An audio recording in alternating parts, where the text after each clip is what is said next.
Holler if you hear me, and welcome to this special birthday celebration we are doing right here, right now, tonight, where it is the top of the hour, 10 p.m. Eastern.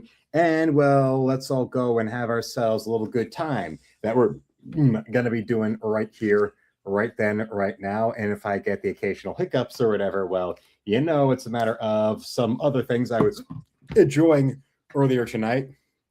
Like the Sprite that came with the dinner that my sister actually went and sent me. That was very, very nice. And yes, today I did go and spend the day downtown between the DIA, the Detroit Institute of Art, which, of course, the sweater that my sister got me during her birthday visit last year, got it on today.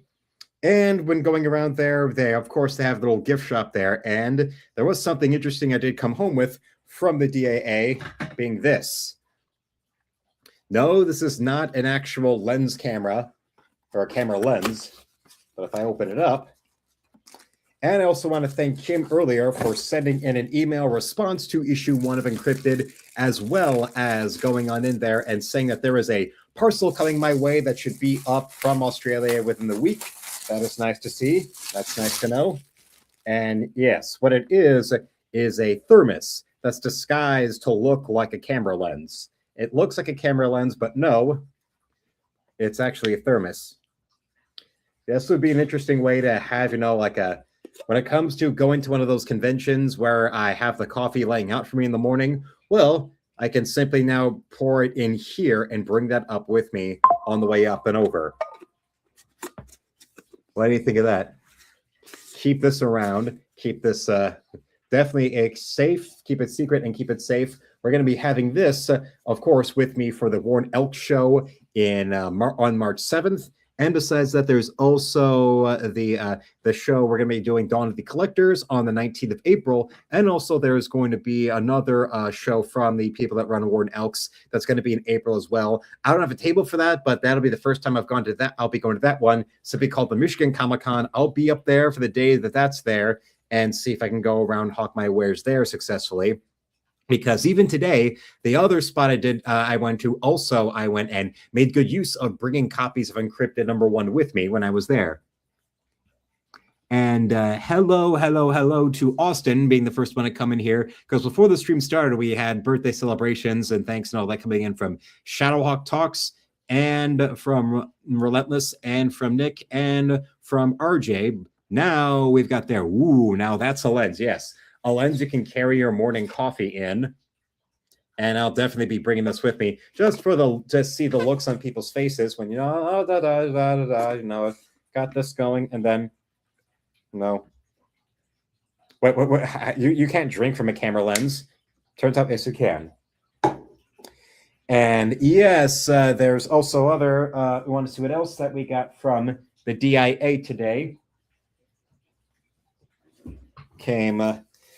their little gift shop. I did also get this. You might know the Taschen little Masters series here.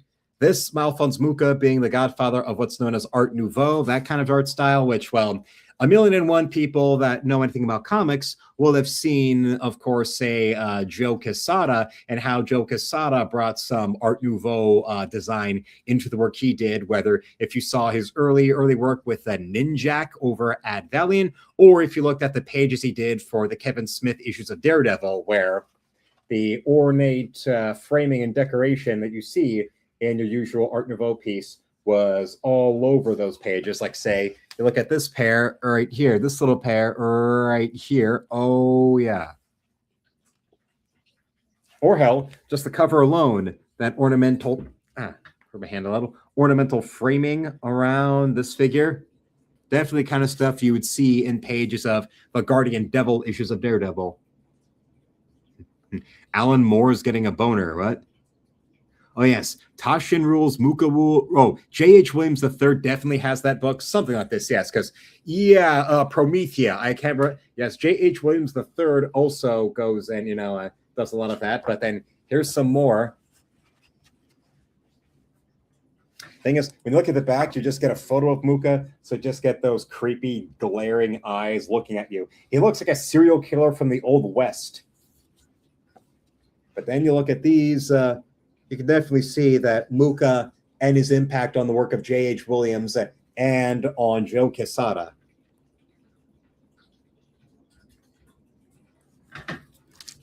And yes, Mucha should get co-credit for Prometheus art. Exactly.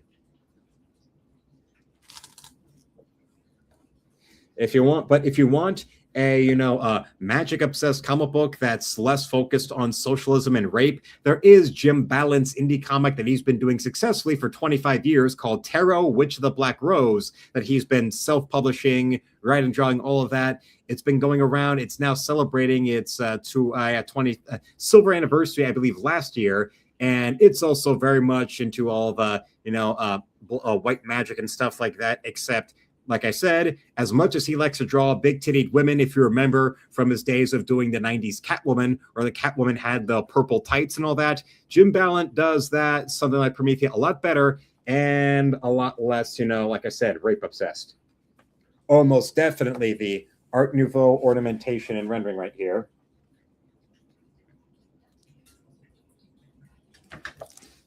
And besides that, there's one, when you look at the way of Mucha's work, it almost looks like he was like doing a coloring book where the figures are not just painted, but you see like they look like they're drawn and then colored in with that black line art around them that's rendering in, and that clean line style that European comic art does so well.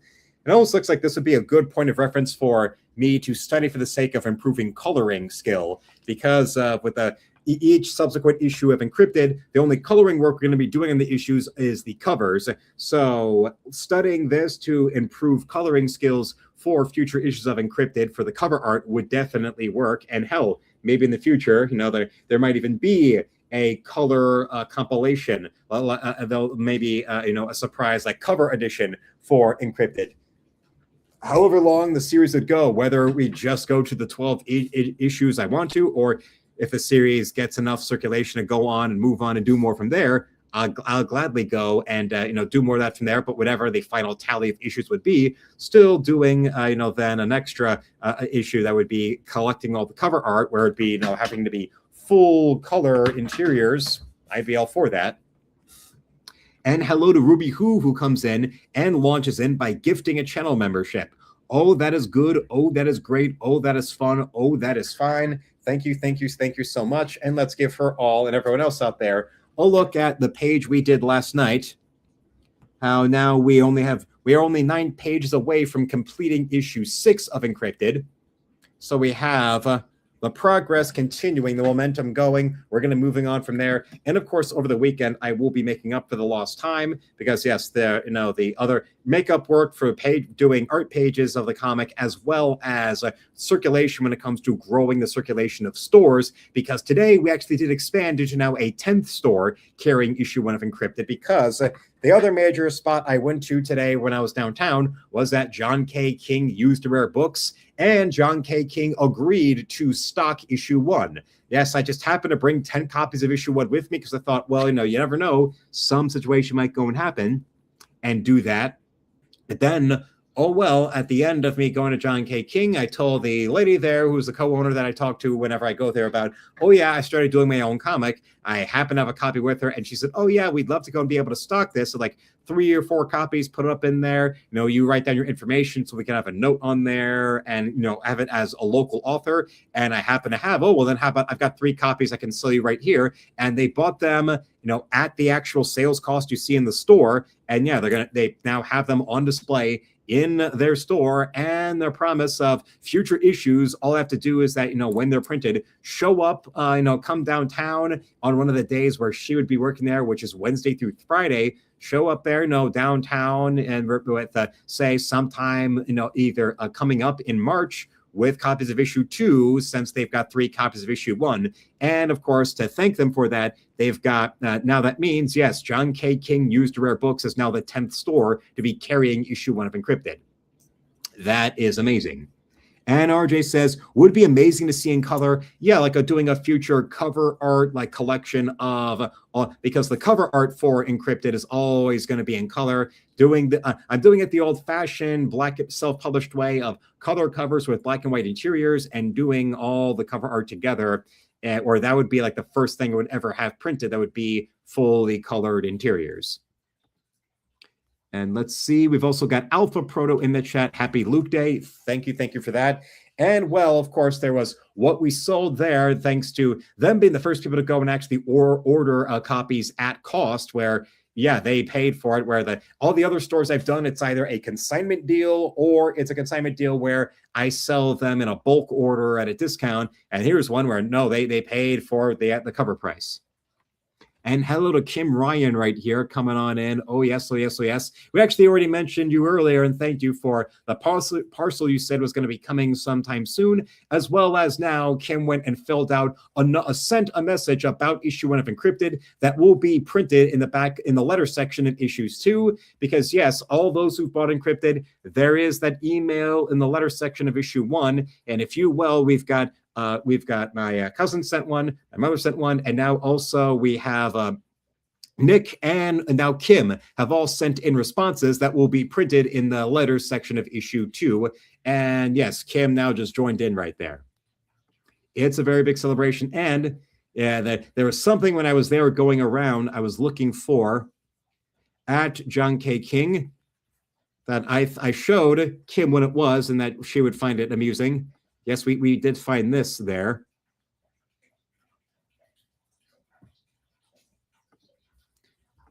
And it's this. Kangaroo Dreams. Kangaroo Dreaming, an Australian wildlife odyssey. This is real. If you enjoy that kangaroo meat the way she does.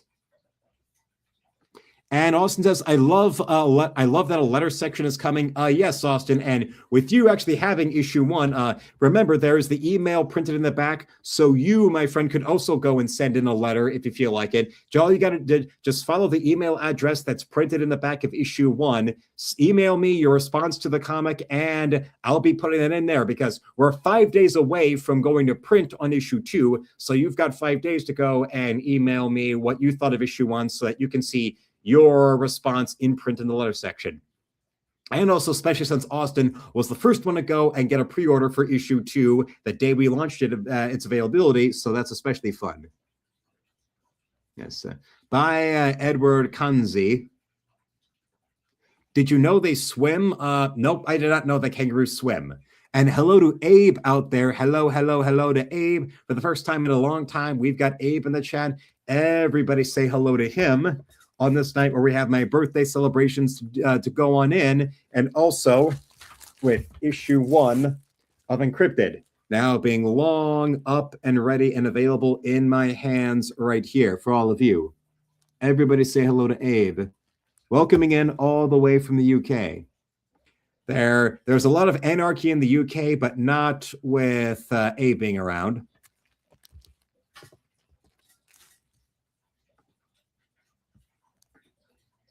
We definitely got some support. Everybody's saying hello to Abe, and Abe saying hello right back as we got our little beauty right here.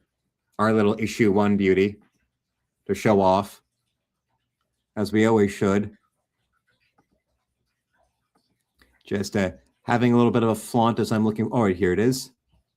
Wanted to give a little special kind of link to for our friends out there who want to get their issue 1, but to work around the limits of the online store. For my international customers, here goes the link to Abe and to every other international fan. Here's the link to issue 1 of Encrypted right there for you. A regular copy, right, like the one we have right here. We also have autographed copies and autographed and sketched in copies. So let's go and drop that one right in there for you as well. Here is the autographed copy link. Yes, for all the international homies, correct right there. Like Commander Classified is the one who helped me figure that out, about how you can circumvent the limitations of my online store with me just being able to send you the payment links directly, like those ones right there for the copies, right? This one and autograph copies.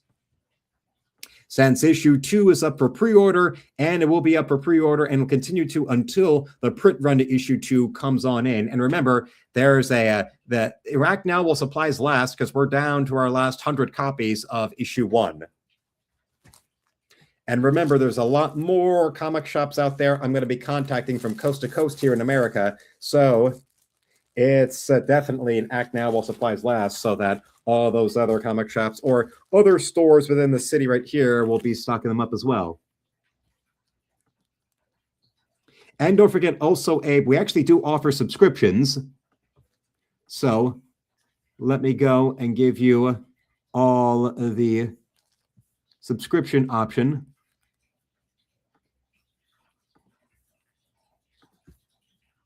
As well, because $60 US is what it would cost for a 1-year subscription. And since the comic is bi-monthly, the 1-year subscription means 6 issues. And since we're already doing issue 6 right now, we are now 15 pages into issue 6, with each issue being 24 pages of black and white interiors with a color cover. So that is the rhythm creatively and the publishing schedule that we are going to be following, and continue on to just make sure that you all have your chance right there.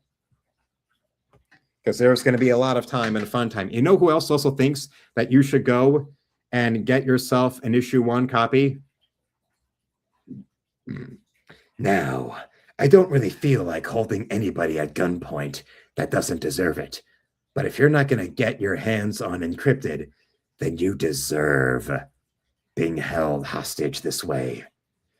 I take down Metal Gear every other day.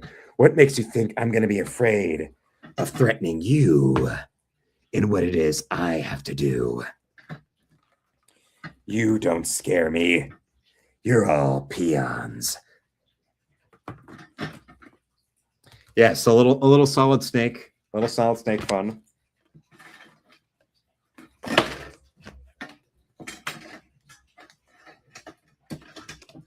And by Solid Snake, I do not mean erect penis.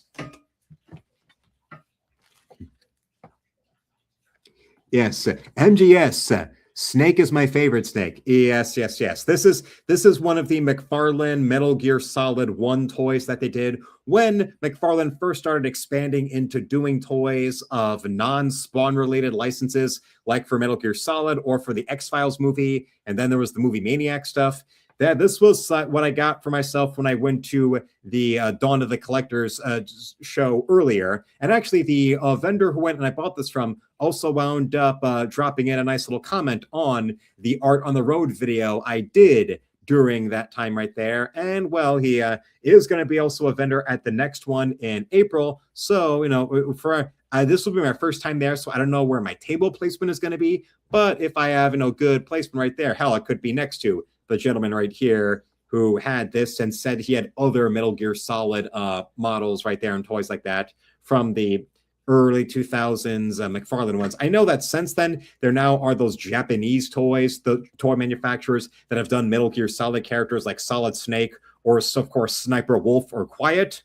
I think having one of those of Solid Snake or Quiet or Sniper Wolf would definitely be fun. Or who was the one that was the robot samurai, one-eyed looking guy? Let me show.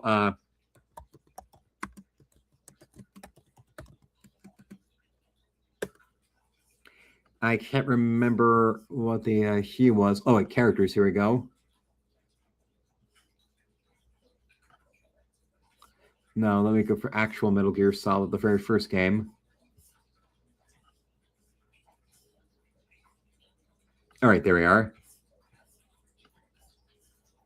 Trying to find what was the name? No, not that. Look, not Liquid Snake, not the Colonel.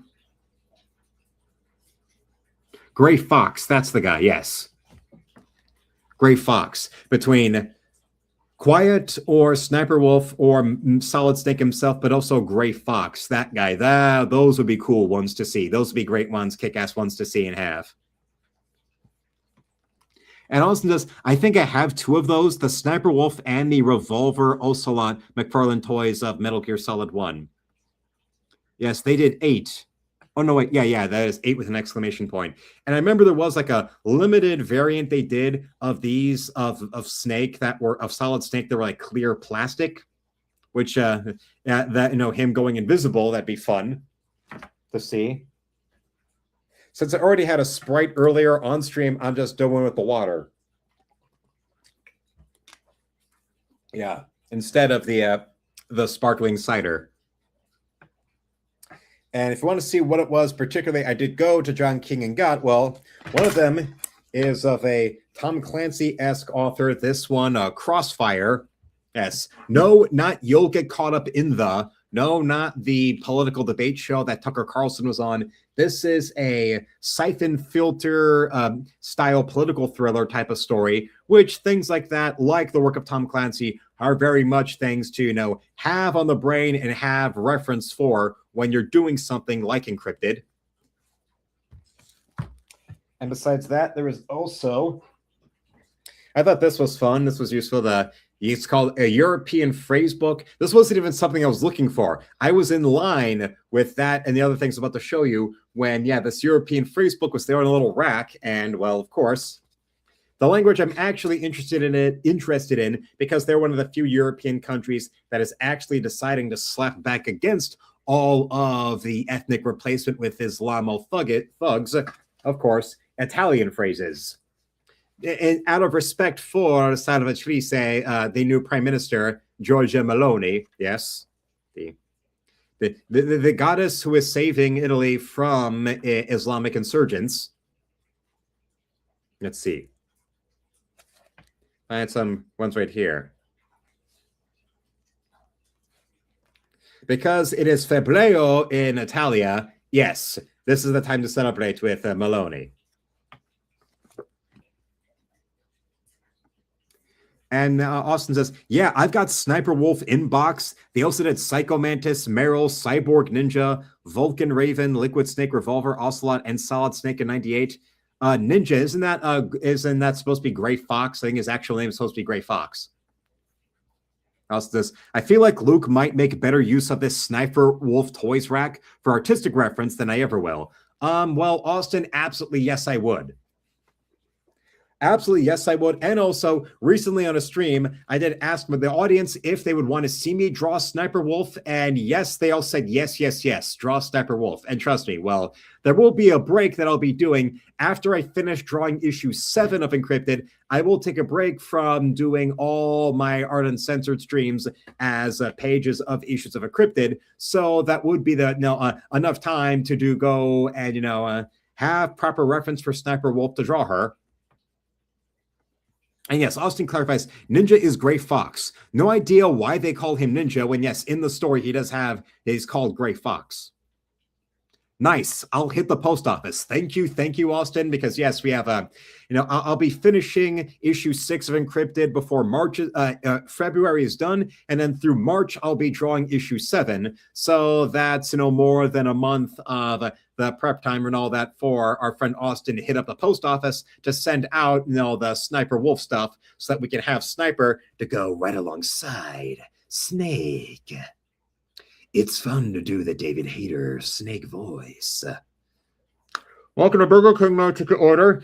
I would like a chicken Whopper with nuggets and a small order of fries with a medium Sprite. Do I have to repeat myself? I hope I don't. I need this because it's quick rations for me to be prepared for Metal Gear.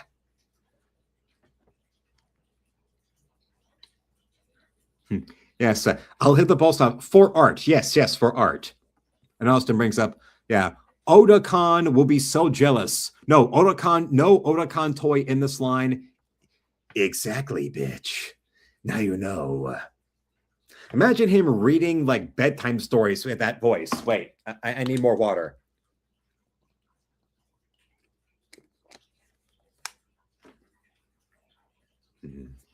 Little pigs, let me come in. Not by the hair on your chinny chin chin.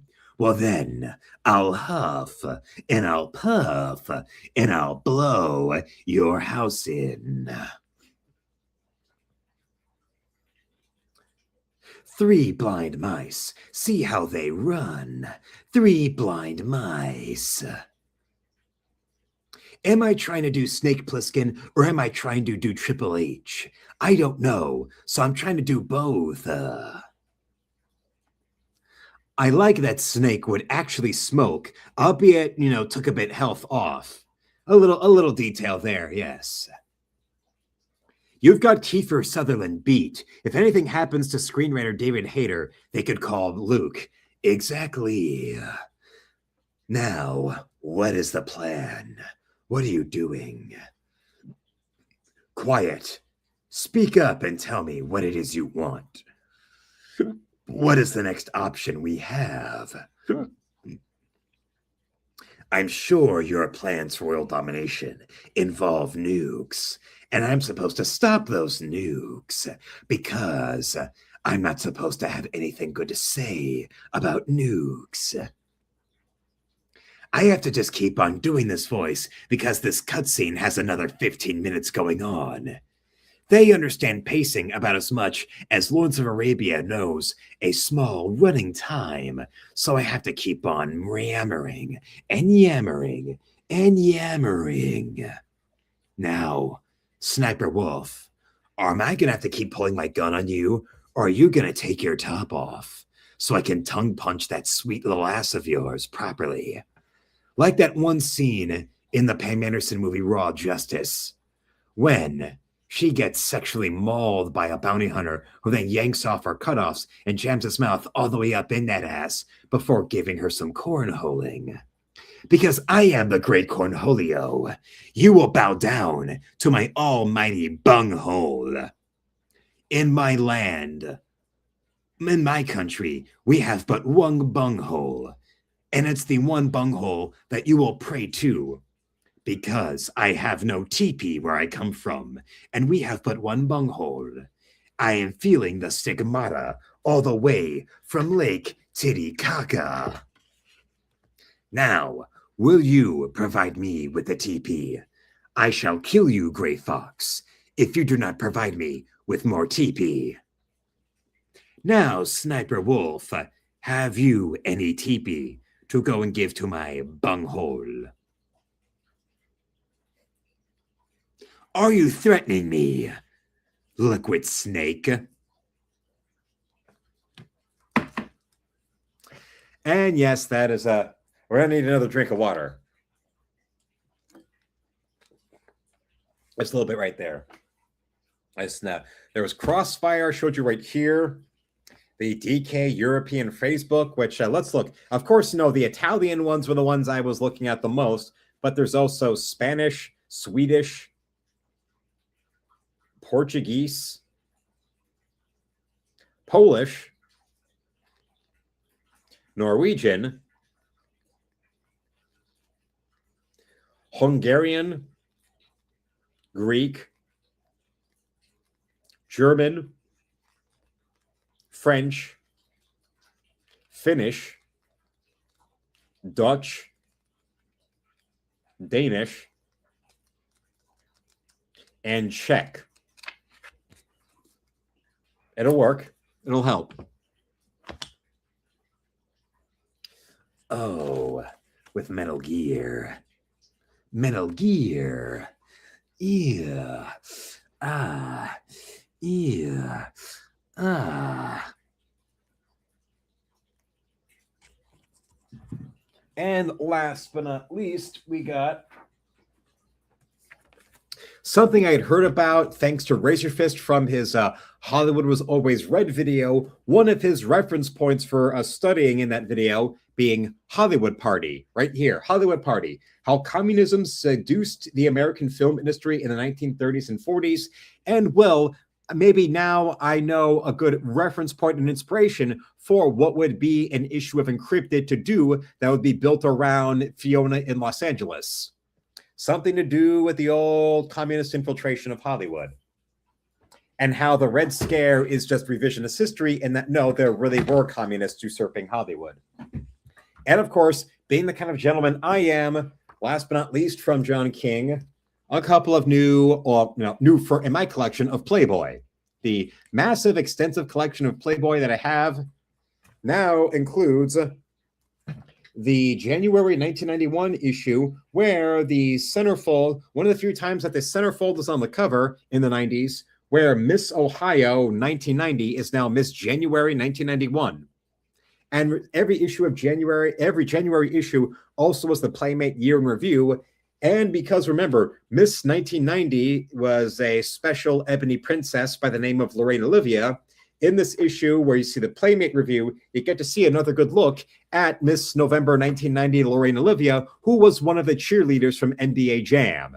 Yes, the ebony princess of the cheerleaders from NBA Jam. Remember, if you remember NBA Jam, the cheerleaders there was, you had vanilla and chocolate. You had the hot blonde, and you had Lorraine Olivia there, who was she was Miss November, and the blonde, Carrie Hoskins, was never a centerfold, but she was in a lot of the special edition side stuff, like, lingerie or Sexy Girls of Summer, those kind of little side projects they would have.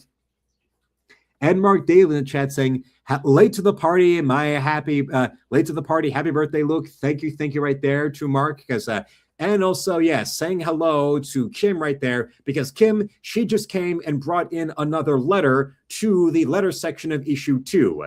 So let's all thank Kim for adding to the letter section of issue 2, just like how we can thank John K. King Used Rare Books for now being another retailer that's participating in the circulation of Encrypted. And they agreed to stock all future issues. So, whenever there's a new issue in stock, it's now just a matter of going up to downtown and dropping those copies off there in the store for them. So yeah, sometime later in March, where we'll more than ready, we'll have issue 2 in print. Bring those copies up there. Yes. Oh, hi, Mark. It's bullshit. I did not hit her. It's not true. It is bullshit. I did not hit her. I did not. Oh, hi, Mark. Yes. The code's been cracked. Encrypted is a hit. And now from here, we're going to go further and further and further up, because it's only going to get better from issue 1. Just take a good look at page 15 to issue 6, and you know that things have been improving around here. Just a loose hair fell in my mouth. Sorry about that.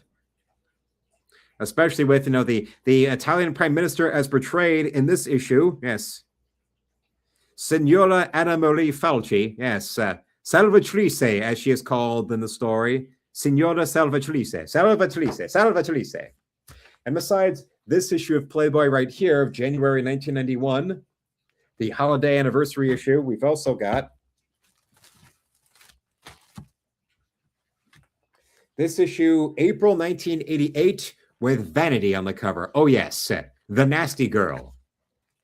Yes. The Ebony Princess from The Last Dragon. Who else watched The Last Dragon airing on HBO a lot and immediately, besides Halle Berry and the Flintstones, wondered if she tasted as chocolatey sweet as she looked? That's one of the great questions of antiquity, whether or not Black women taste as chocolatey sweet as they look, especially when it comes to our friend right here. And also how the star-studded Spring Spectacular, the first name on top is Jay Leno, back when he was still a stand-up who would guest host The Tonight Show sometimes. And then also, hey, we got Tom Clancy right there. Considering Clear and Present Danger is one that I got from the used bookstore we went up to in Chicago when I was there for Christmas, it's actually quite fitting. Wow about that.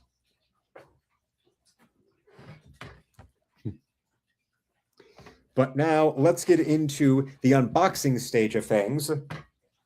Yes, this being, the Alphonse Mucha, which will definitely help when it comes to developing coloring skills further for the cover art to issue for future issues. So besides issue 3, because that's the next cover to go in color. Now that we had the original pen and ink art cover for issue 3 scanned to be the inside back cover to issue 2, that means now we can go and color that.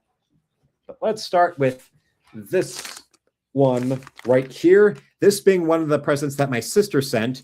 She said that there's other ones that are going to be coming that'll be showing up, I think, sometime after today. So we'll have those to unbox in future.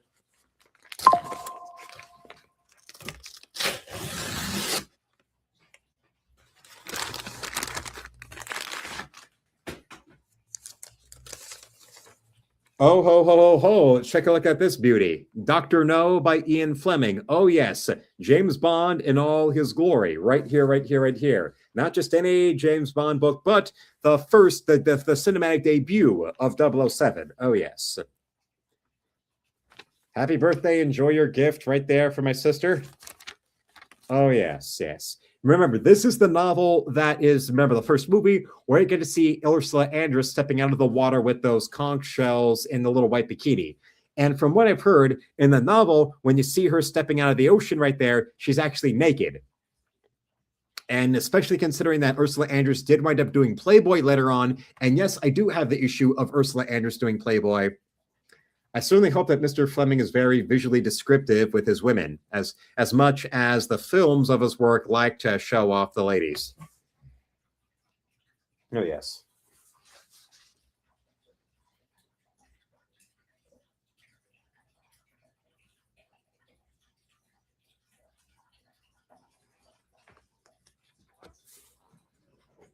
And now, we got this one right here.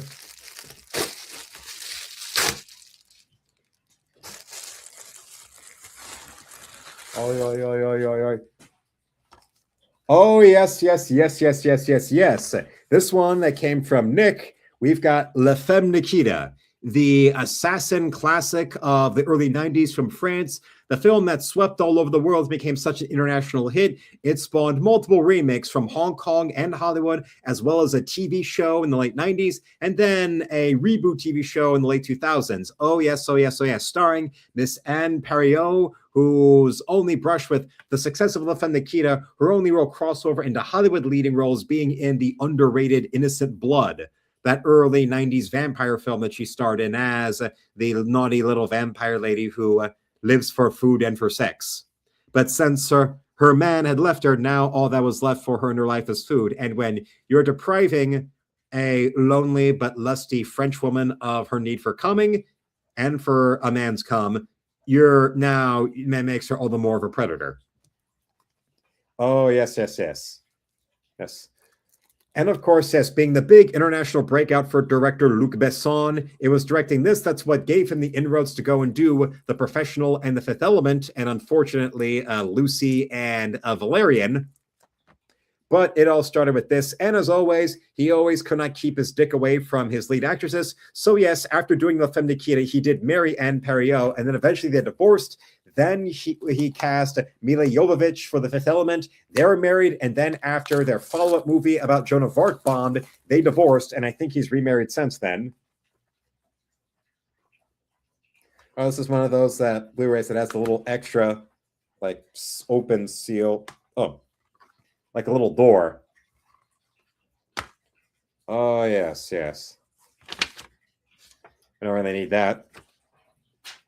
Especially when the inside cover has little Miss Nikita right there. Yes, a world-famous French action film that has its title character has a Russian name, Nikita. Yes. Like, of course, Mr. Khrushchev. The man who your grandparents would know him for, slamming his shoe at the table when he wasn't getting enough attention at the UN General Assembly. And you might remember him better from his appearance on Family Guy. Much like how there's a whole generation of people who only know Carol Alt and David Tua because of Family Guy, you have the same thing here with this curious gentleman. I'll show you a little bit right here as soon as we look it up.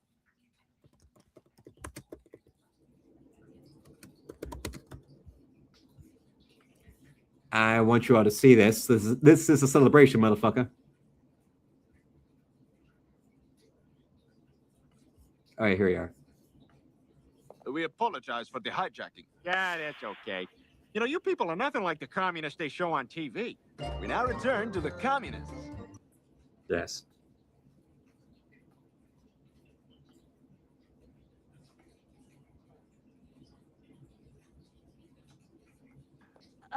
Quit Stalin and answer your father.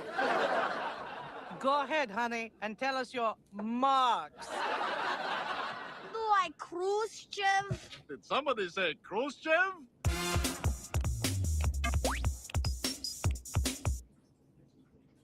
Just do that someday. Just someday come into somebody's home and say, "Did somebody say Khrushchev?" and proceed to dance on their table like that. All right, we got this box right here. Now I'm gonna go and I gotta get my Swiss Army knife. So to keep you all entertained while I go and find my Swiss Army knife, I'll show you this. Come on, baby, we gotta. After last night, do you have anything to confess? And then they'll be right down. Yeah, I've heard about Colette's bath. It's a little Travolta-esque.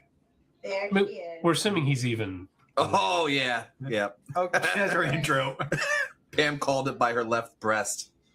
Well, it took up most of the frame. It's a good guess. It took up 8 feet of screen. Dude, this is how the last one started, too. Her entrance, she was naked in the last one. Yeah. She was showering. Jesus Christ. They're not as big here as they were in the other one. No, the other one they were. We're in there. Whoa! Aaron! Not that they're small here. No. What is she doing? Wanting to have a baby. She's having a good time with those jets. Likes her baths. Is there? I don't think there's anyone else in there with her. Trying to enjoy her shower. This is insane. Whoa. Oh, Well, there you go. well, she is using them. Come on, baby, we gotta go. Come on, we're gonna be late for the wedding. I'm coming. Oh my God. Well, she wasn't lying. And Kim says, apologies, Luke. Gotta pip out for a bit. Be back later. Hey, you contributed to the letter section for issue 2, so you can afford to be out for a little bit. And now we got this box. Let's cut this baby open.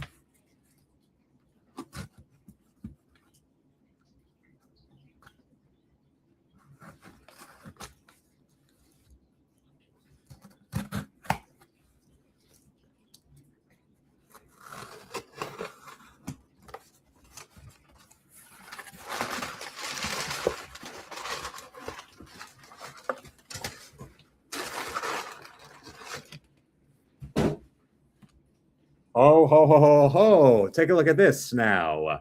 Now we can continue the adventures of Lone Wolf and Cub right here with Lone Wolf and Cub's Volume 8 Omnibus. Oh, yes, yes, yes. This is amazing. This is astounding. This is beautiful. Yes, yes, yes. The masterpiece of Kazuo Koike and Goseki Kojima. We had moved on because, yes, where I last left off was the Volume 7 of the Omnibus right here. So we got this baby going. We got this baby up. We got this baby moving. Oh, yes. Yes. Yes. Yes. Tonight is a night for Daniel Bryan cheering. Yes. Famous people who share this birthday include, well, I didn't know about Millie Bobby Brown, but okay. I already knew about Jeff Daniels and Benicio del Toro, but not Ray Winstone or Bellamy Young, but also Tony Iommi of Black Sabbath. Yes. If you go into the music world, over there in Birmingham, Tony Iommi is celebrating right now. And besides that, there's also Lee Marvin, okay, John Frankenheimer, who directed The Manchurian Candidate most famously, and most notoriously, that awful 90s Island of Dr. Moreau, but also something I recommended last Halloween called Seconds, and also this De Niro film from the 90s called Ronin that I only know about because it also features East German figure skating sex goddess Katharina Witt in an appearance in that film as well.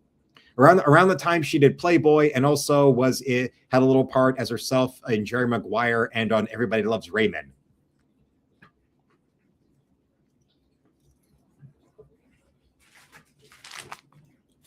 Now, this feels like a lot wider one, so let's see what's in this boy.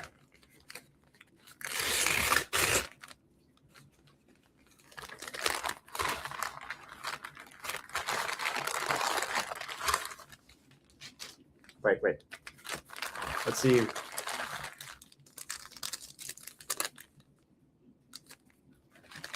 another. Oh, and hey, learn Italian fast for adult beginners. 3-in-1 book, Italian made easy. Oh, yes. Now, this is one. This is another one that came from Nick from all those little papers I was going through.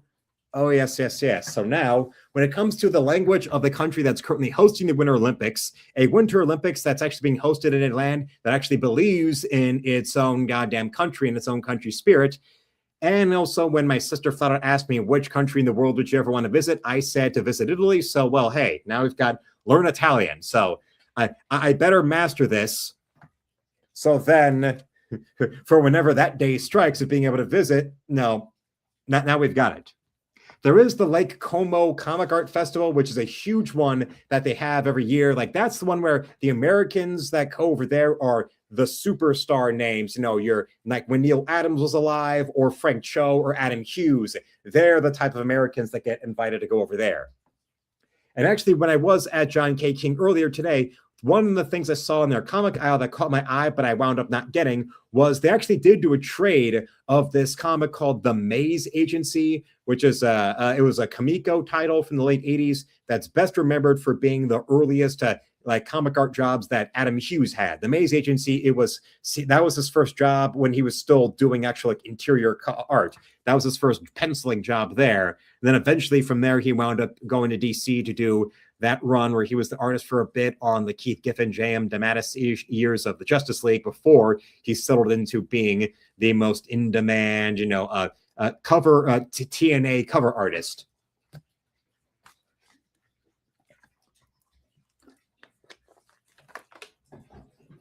And also, I respect Adam Hughes for his honesty for that interview where he talked about how he didn't go to art school. What he learned, how he learned to draw, was that he had a light box, tracing paper, and Playboy magazine. Yes, yes, yes. My kind of guy.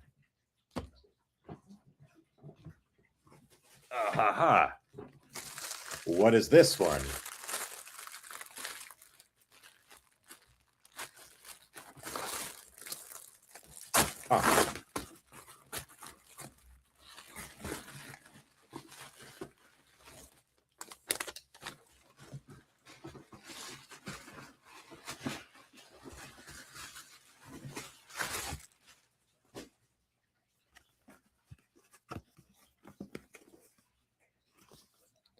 Oh. Oh, yeah. Oh, yeah. Oh, yeah. 4-in-1 multifunction manual juicer. Oh, yes. Yes, yes, yes. You've seen these when you want the juice from your oranges, but you don't want to go and deal with buying them in those cartons at the store. You can get yourself one of these babies right here. And hello, we've got Forever Lost coming on in. Hello, happy birthday there. Looks like you got some cool stuff. Oh, yes. Thanks to my sister and to my mother and to Nick. Now we've got things like this being, if you want to see the orange juicer right there. It's a 4-in-1. Oh, yes. They're called reamers. 4-in-1. There's a large reamer, cover with two-way grater, smaller reamer, and the container with measuring. Okay. With safe pusher, and it's stainless steel as well. And yes, France is full of filthy Gauls and the Louvre. Yes. Or as for Austin saying, Luke in France, like JoJo Part 5, I love it. Well, I would prefer Italy. Hence why I put this up there and told my sister about Italy.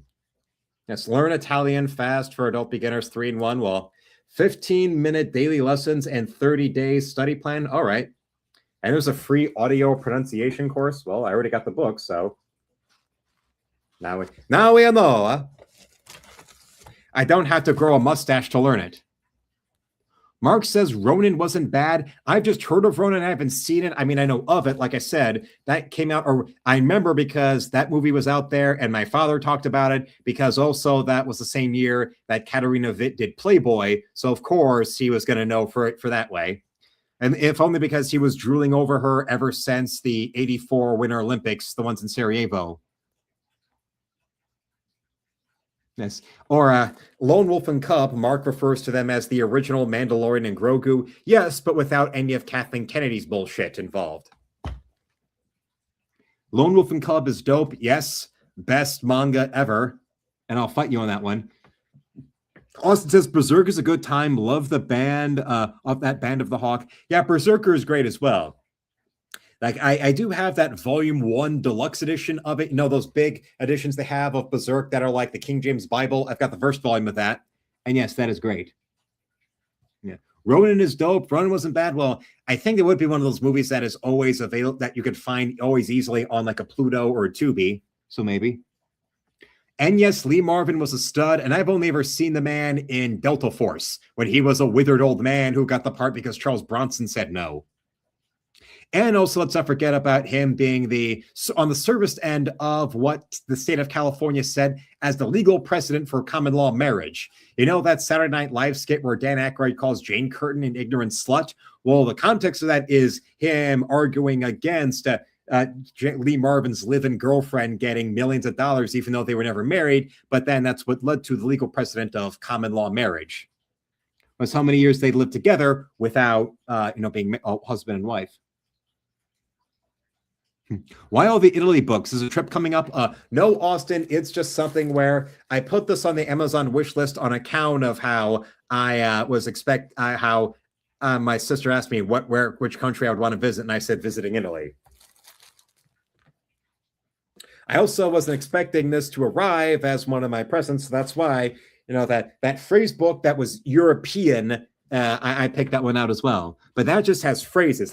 This is more than just a phrase book. This is giving you a whole lesson plan on how to completely learn the whole language. So this is also part of my plan to go and seduce Italian Prime Minister Giorgia Meloni.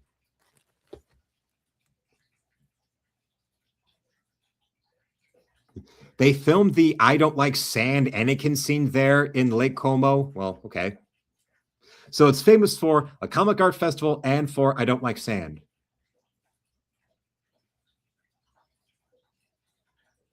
Just trying to catch up with the stream. And we've got the PVFS. Welcome, my lady. Thank you all. All your wishes are doing great, great, great right there. And who else also loves that you're here, PVFS? Call me Snake. Metal Gear.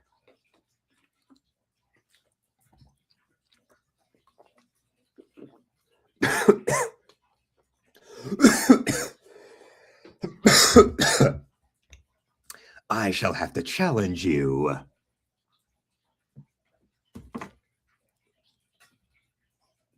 Yes. That line of dialogue may suck, but the palace, there is beautiful. Yes. And also, Austin says, Lone Wolf and Cub is very consistent, unlike most manga. Well, there is that.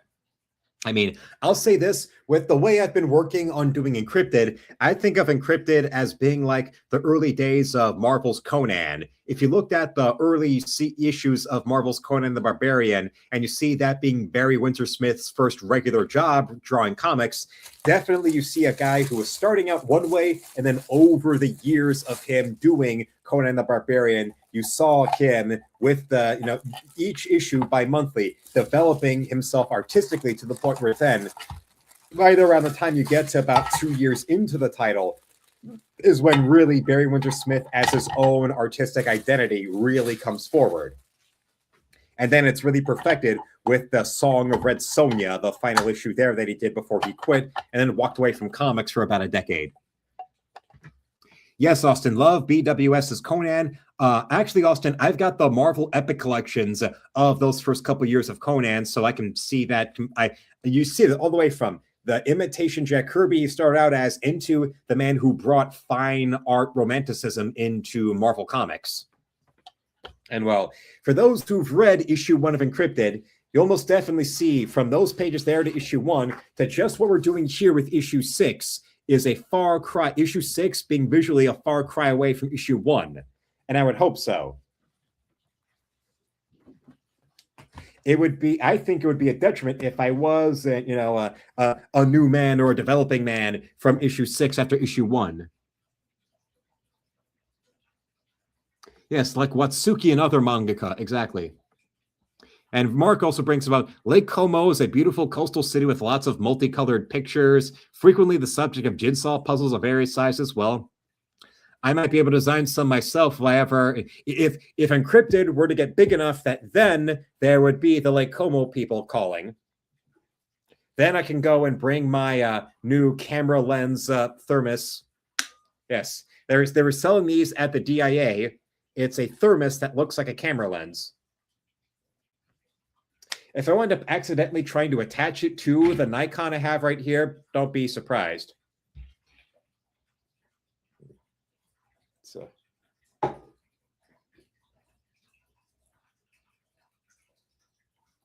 Well, no, but what if I brought him and Sniper Wolf? What if Snake and Sniper Wolf went to Lake Como? Would they like it there? I'm not sure. Find it. Reach. Come on. I got it. Bonsai.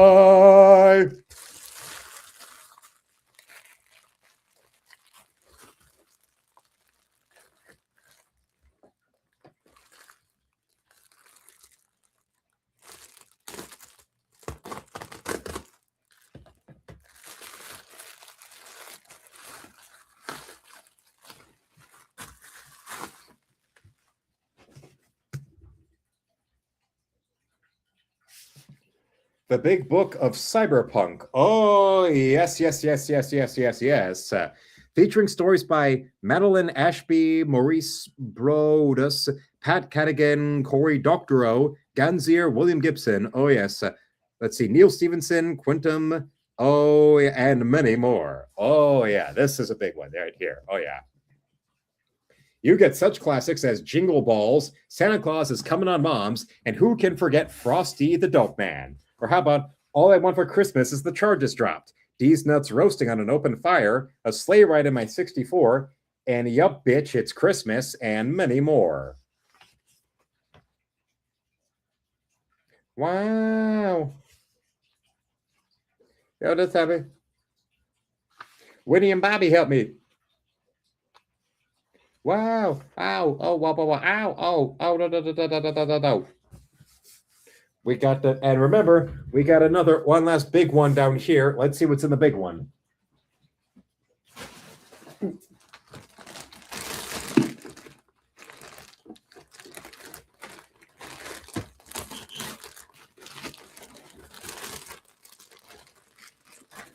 Oh, wait. This one we can just tear open this way.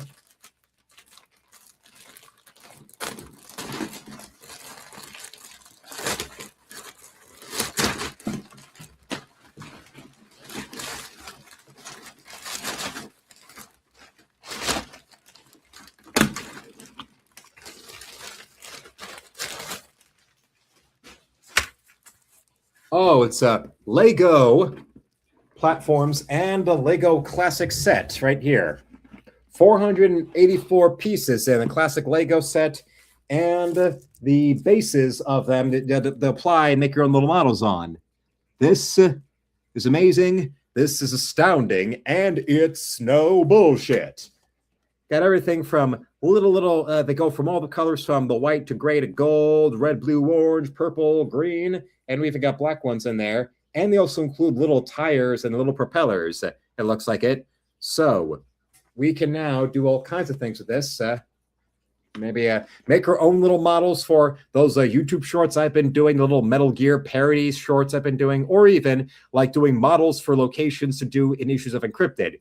Because I do remember that at one point with Cerebus the Aardvark, that the background artist started making little models of the locations in Issues of Cerebus and using them as reference for drawing certain angles and certain locations of the backgrounds he was drawing for Cerebus. And well, that issue 7 is mostly going to take place in a castle around there. So issue 7 having, maybe making a castle model or something of my own imagination out of these Legos could probably work that way. And doing specific locations in the castle itself, as well as the exterior general shape, then specific interiors and all those. certainly going on a range from orange juice slicer to orange juice juicer to Legos right here. And well, oh, here it is. Dang, that's a massive book. Well, they don't call it the Big Book of Cyberpunk for nothing. Oh, ho, ho, ho, ho, yes. And these especially. Oh, most especially. Let's get these open and up. Open out, up and open. Oh, yes. So let's see, there's 4 of these in here. So we can do like 4 model setups in here of, say, the big exterior of the castle setting and then certain interior locations. Oh, yeah. That's, just yank it off the sleeve. Oh, yeah. Put them on the glass.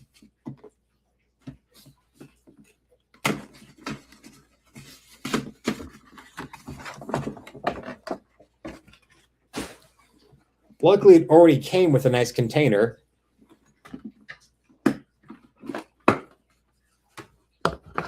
Oh, here.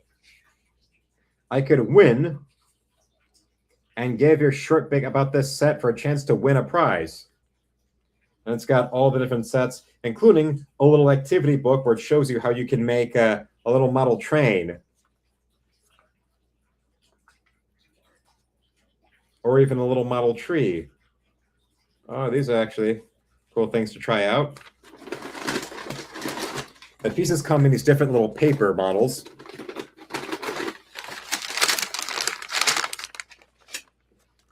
Although this little green base was loose, just right there. Everything else was kept in these tight little bags.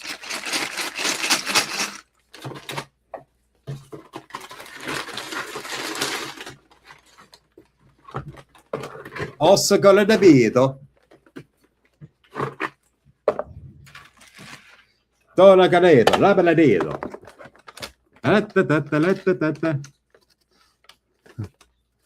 Ooh, that's a cool, nice, cool gift. Hell yes. Awesome. Time to build a Lego city. Yes. Gerhard's backgrounds were amazing. Well, that little extra effort he did with those models of cities and all that, well, doing this, with Lego-based can definitely be fun. A sick Lego base plates, oh yes.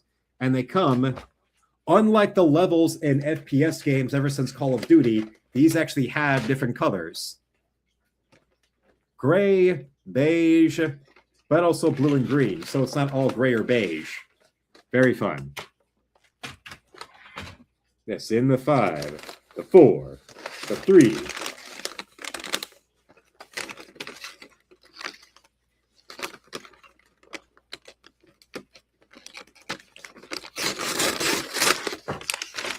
Let's just yank them all right out and pour them all in here.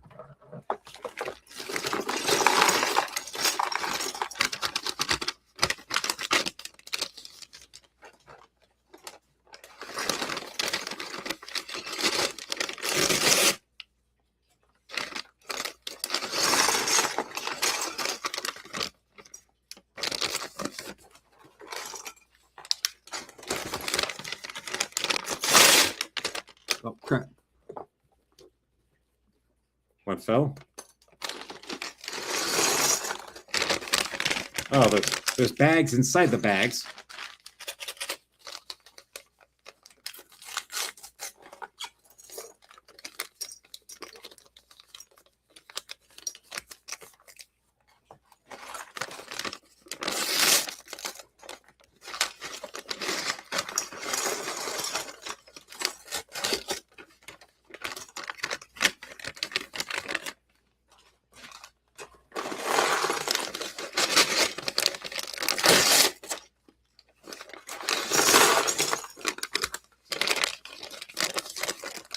And of course, ladies and gentlemen, you will get to see what will be getting done with this set. But channel members will get to see the video first.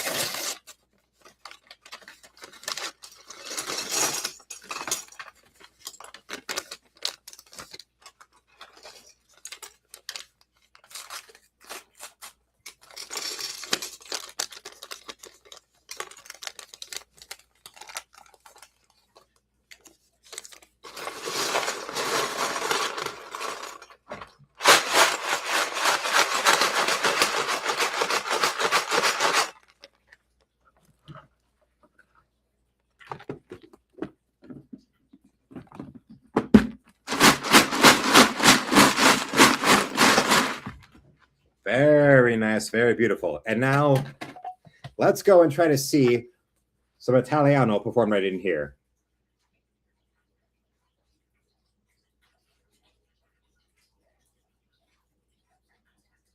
Il can salta. Cover this one.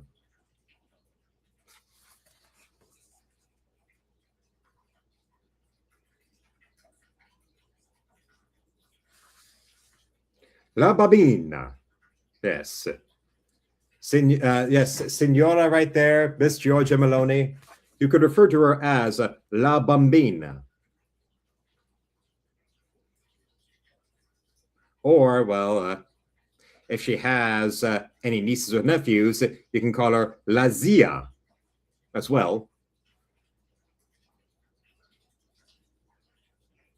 And anybody, any terrorists that try to take her down will be given La Sedia. Do you understand? La Sedia, the chair. La Garabara. La Sedia, Galadia, Heimladi, La Mazzilela. It will get, trust me, the pronunciations will get more sophisticated sooner. Yes. A bounty of Lego. Now, one brick at a time. Just don't step on them. Oh yes. We've all been there. How those step-on experiences can be a nightmare.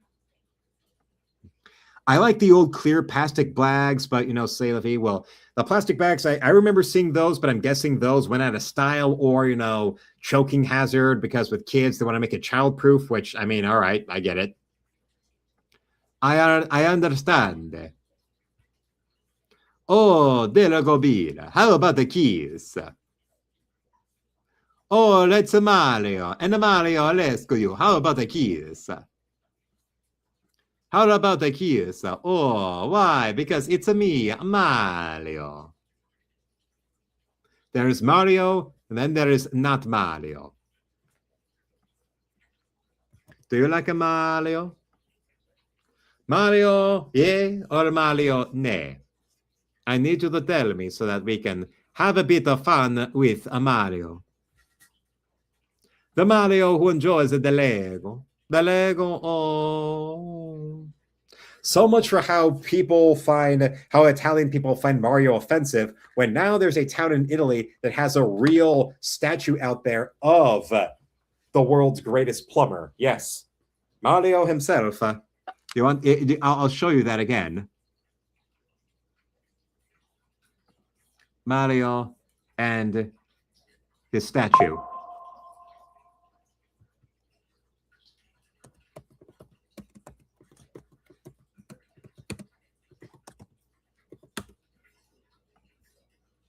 The Italian, yes. The amount of fanfic of Mario is wild, says Freva. Yeah, that is dope as hell. The Lego setup, yeah, there's a lot of work we can do from that creatively. In a small town in Italy, someone carved out of marble a Mario statue. There's a marble statue of Mario out in Italy now. The same marble that was used to carve David. In a small town in Italy,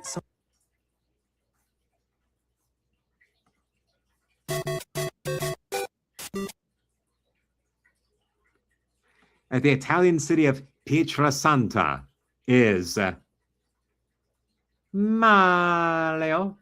Wahoo! And hello. We got Nick in the chat. Everyone say hello on this night, on this important night, on this historical night, because it's showtime, folks. And remember, you want to know where Sting's going, but remember, the only thing for sure about Sting is nothing's for sure. That is correct. We got Mario here. Did Grace Randolph really write a Marvel comic? I most certainly fucking hope not, but remember, it's modern Marvel, so I put nothing past them. If I tried to put her brain through this orange juicer right here, I wouldn't be able to fill up a small glass of brain juice from the juicer we got right here.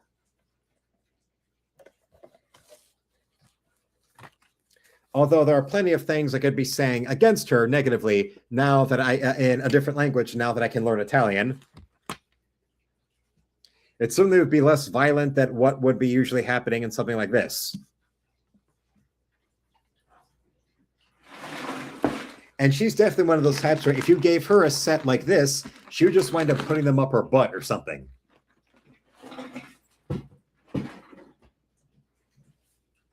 Now, the cyberpunk stuff is all about building up cybernetic enhancements to the brain and the body, but there's not much brain around there to go do anything with, so it would be totally useless.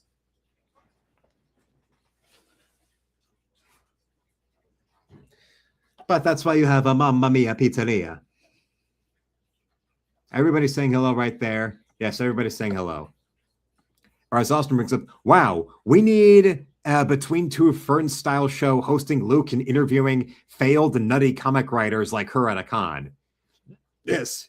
Between Two Ferns of me interviewing Gail Simone or Grace Randolph.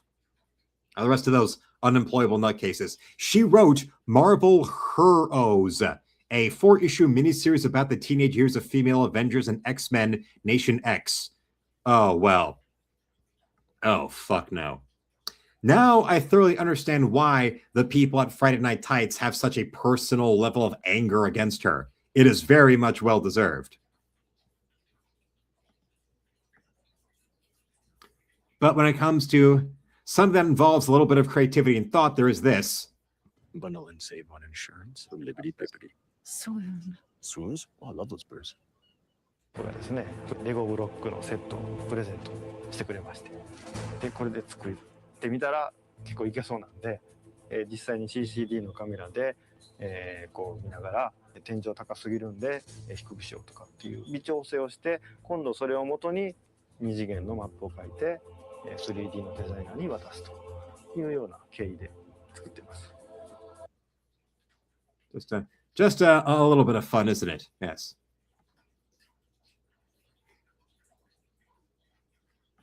And yes. Well, Abe is still breathing, so he can't complain. And now also Donnie is there in the chat that I was showing off earlier. Yep, there he is. And Austin just learned this. Amazing. I stopped reading Marvel in like 2006.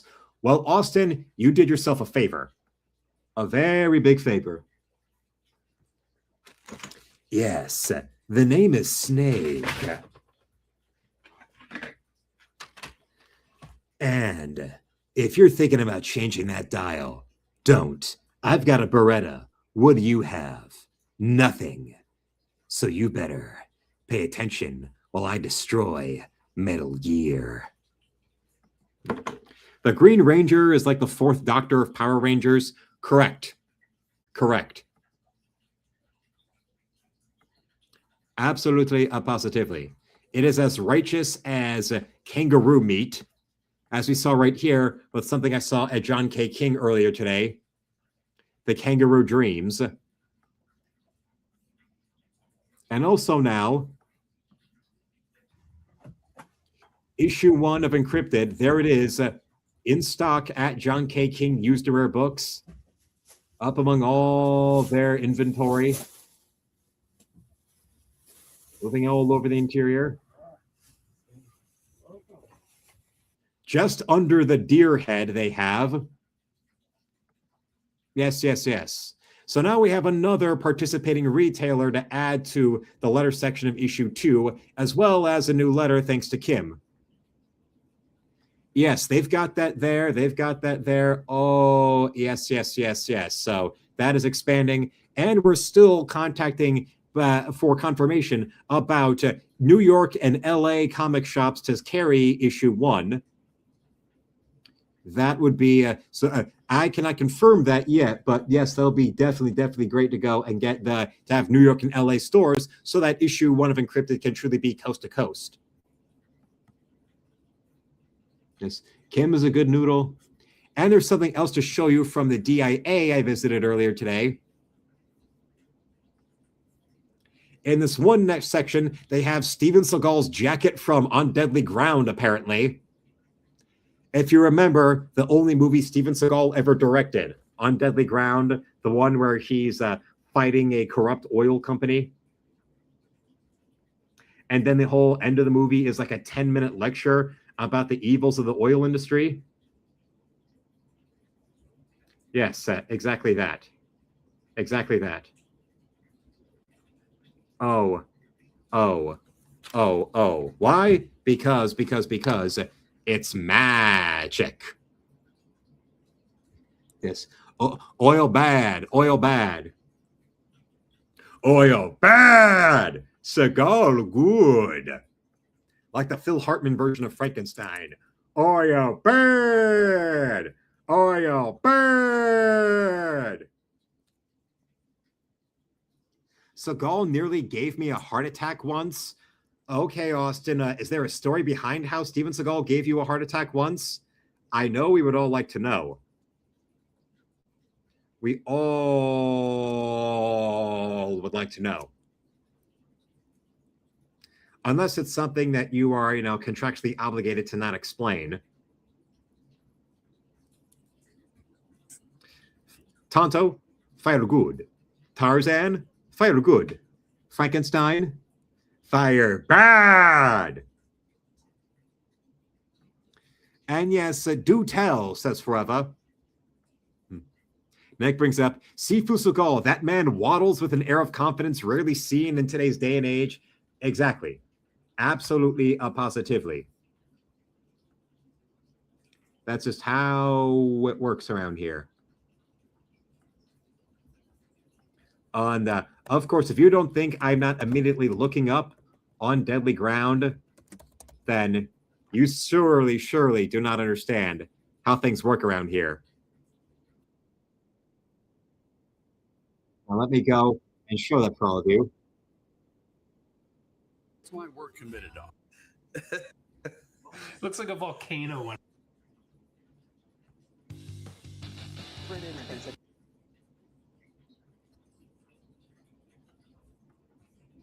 And yes, here's the story from Austin. He says, it's a very long one. Let's just say, unlike most celebrities, he thinks he's a real cop, not one to party. I was told to show up like a rock star. His dog was a drug-sniffing attack dog.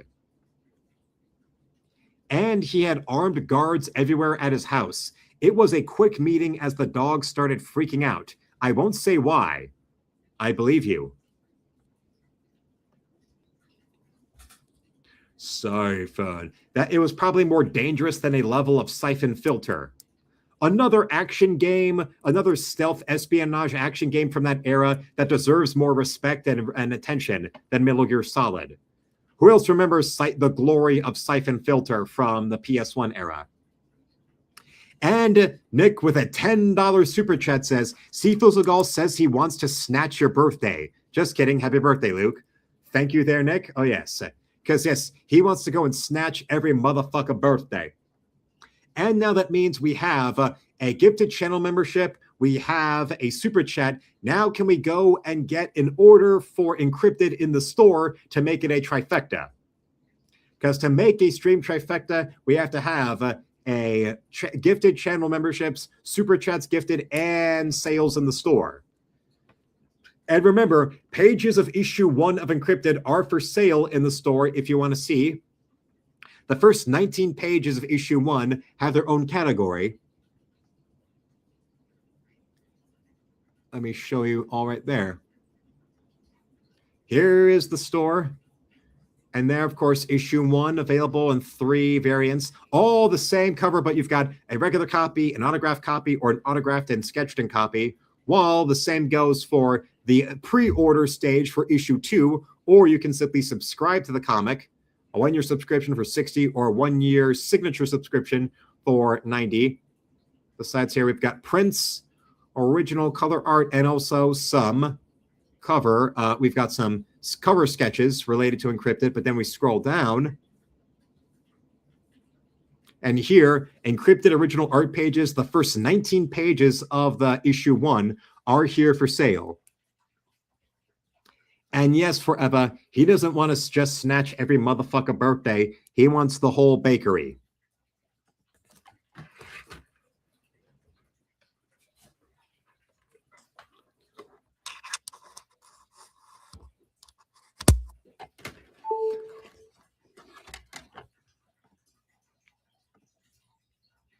right here, of course, the one that both I know Nick and Mark both praised. This page here, actually, it was this one with the tooth, but also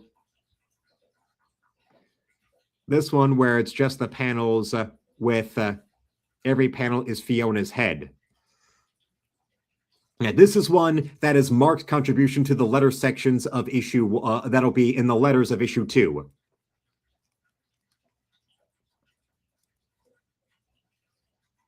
That's very cool.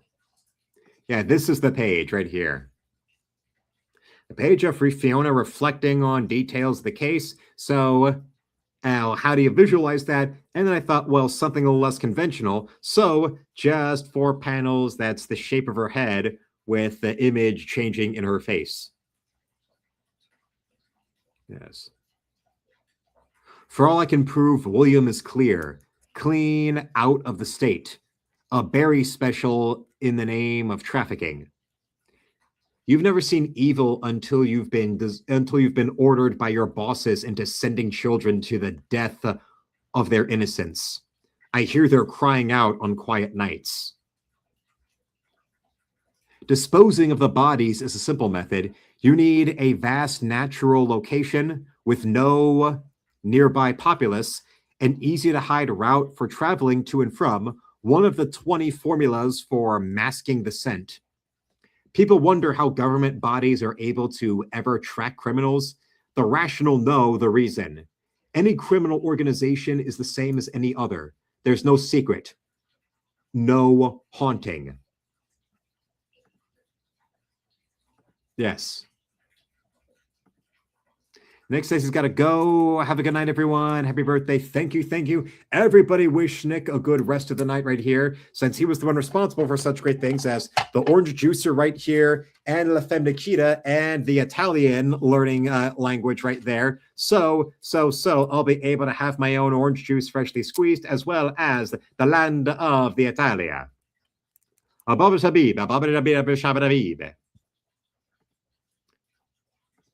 And now let's move into a little bit of Steven Seagal.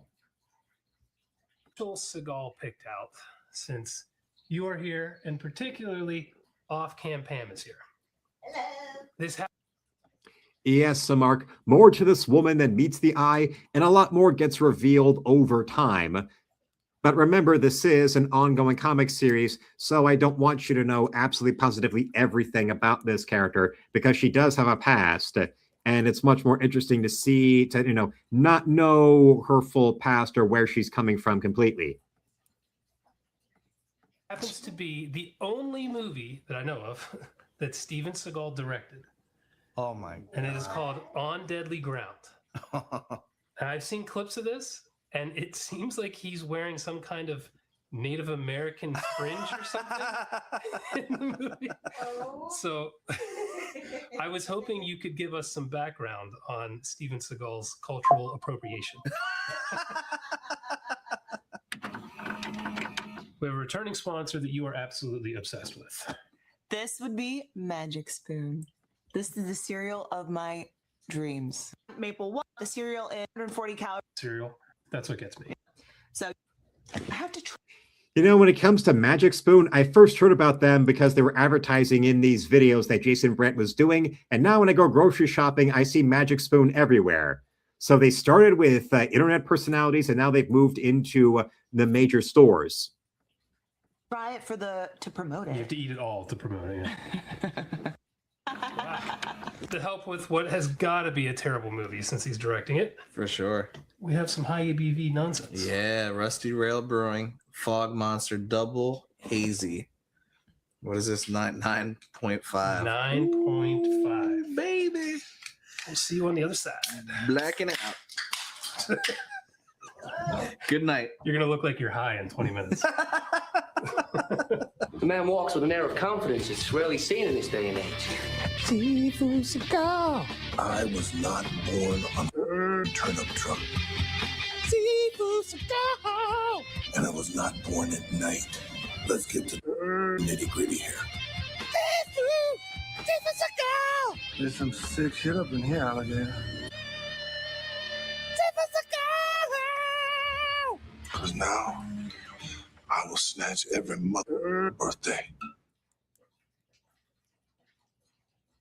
Scribe makes step-by-step guides for any process with AI. You know what's terrifying? Arlie Ermy. Billy Bob. Thornton. What?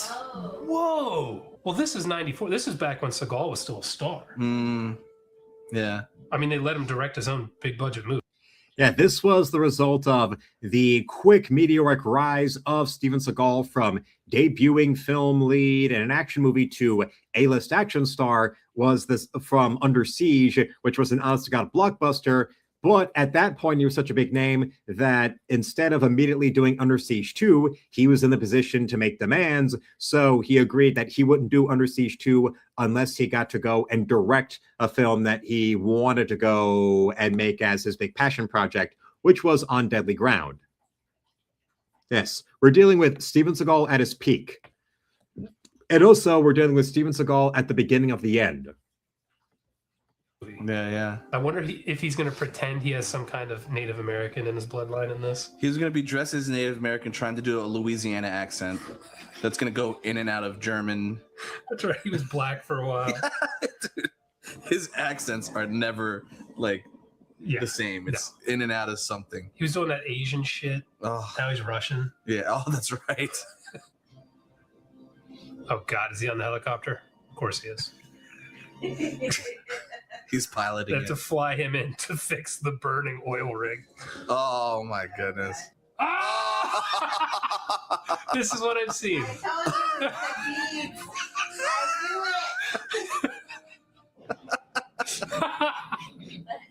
That is the shot I've seen. That exact shot.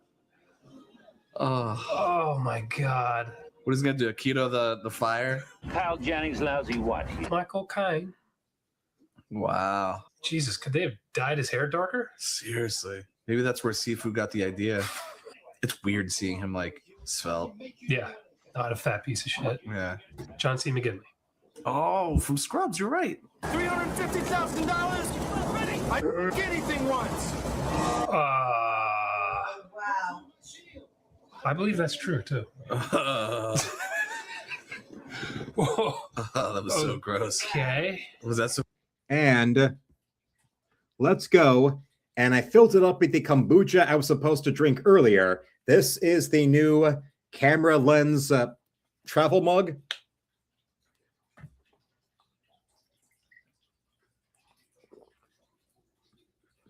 Oh yeah, ice cold, very nice. Yes, this is nice. And it'll be easy to bring along when I go to Warren Elks on the 7th coming up. Yes. Yeah, yes, Reva. Peak acting like he is a Native American. Yes, see, he's got the French jacket. You see that jacket I'm talking about, and then look at the jacket that was at the DIA. Tell me that's not the same type of like Indian tribesman jacket like that. No, I am Algonquin. That's why I don't say, indigenous peoples or first peoples or Native American. No. They have their names that they are, they are Chippewa or they are Huron or Mohican. That it depends on the tribe. Yes, Freva says this is a very cool mug. I mean, well, there's a reason that what I came home from the DIA with was this. And this hardcover of Alphonse Mucha, the godfather of Art Nouveau, as you can no doubt tell by work like this.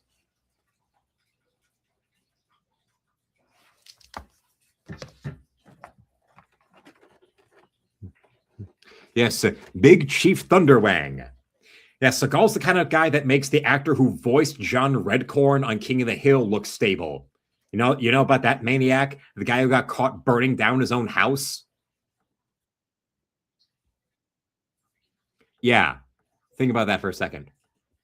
Supposed to be really cool. I think so. Or are they showing like he doesn't care about the environment now, but he's going to become a crusader for it? Nailed it. I guarantee you that's what it is. Nobody else could have done this? No, only Sifu. Was that a plug to Robbed of oxygen? I don't know how they put out oil fires, to be honest. This is kind of a metaphor for his movies. They were plugged to deprive me of joy. Of joy. Jesus Christ. Oh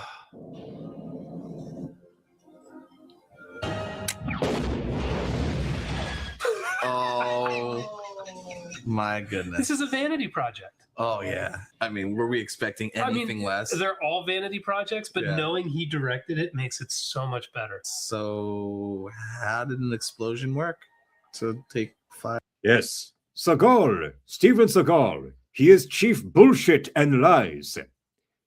His lies run free and wild and strong like the spirit of the buffalo.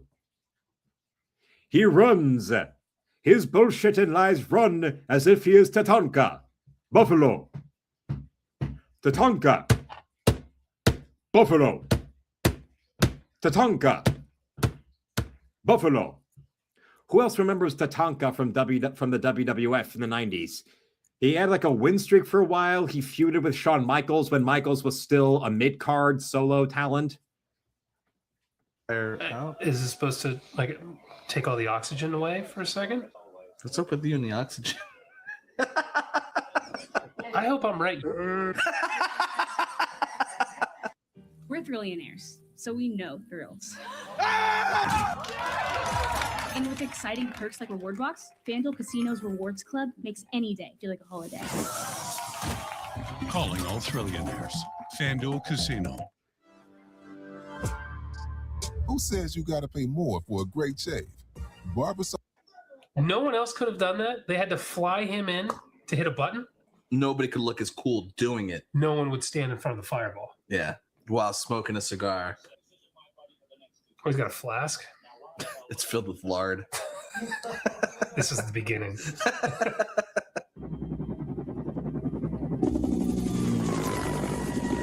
Why did that guy just bank so hard? Maybe he's gonna crash into him. He's sick of Seagal in the back. I can't stand it anymore. It's like that's so terrible.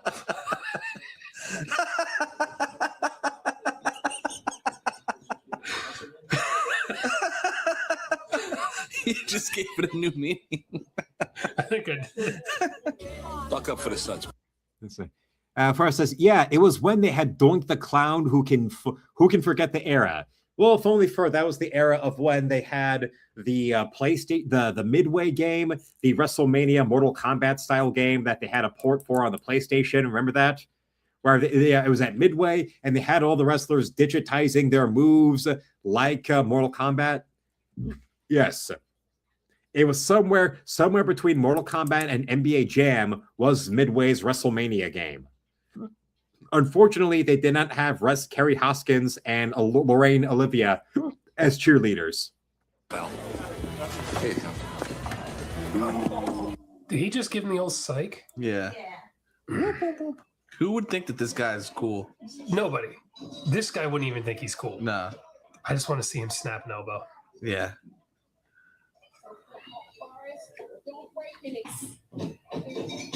Oh, whoa. Watching Seagal move is so strange now. Yeah.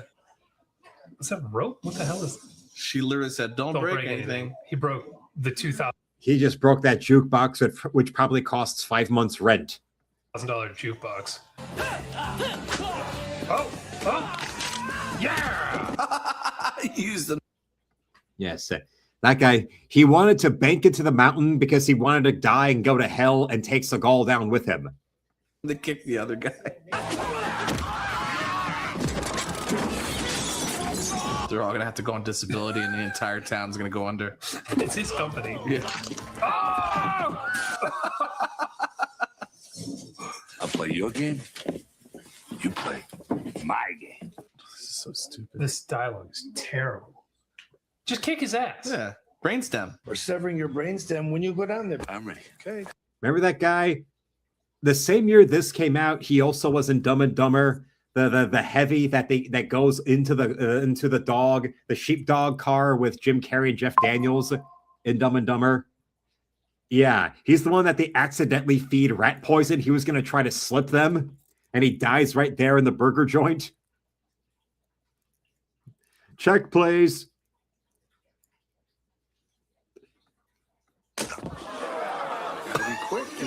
Are you kidding me right now? Wow.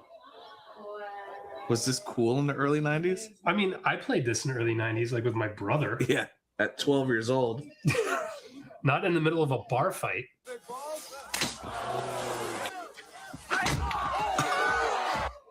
He's going for the descending aorta. Had this been directed by David A. Pryor, oh, he'd be dead instantaneously. The punch would have come off screen. Yeah, and correct, Mark.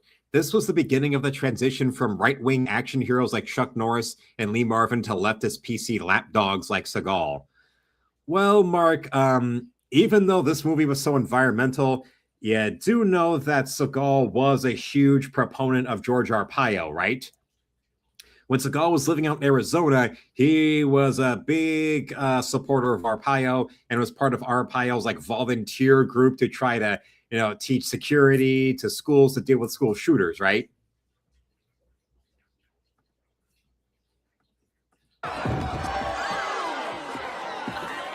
Oh my God. All the women are fawning. Yes. Sifu. This is the beginning, maybe. Maybe this is the beginning of all these movies just glorifying him. What does it take to change the essence of a man?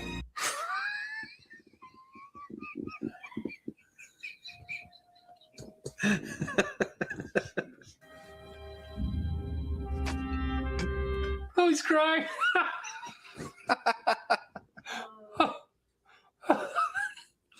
This is so cringe. He gave the worst dude in the entire bar a philosophy lesson while he broke a dude who's about to retire his arm. Yes. So he beats the shit out of the guy and he's like, be a better person. And he's like, I'm sorry. And Mark says, I actually didn't know that. Perhaps I misjudged the man. Yeah, but there was all that stuff with Arpaio he did long before him now being with Russia, now him, cozying up to Putin and all that. Now, Austin says, yes, Seagal teamed up with Arpaio for a TV show. They were thick as thieves. Yeah, I remember that. JonTron brought that up when he was talking about Seagal in his video making fun of him. Yes, forever, lots of pie.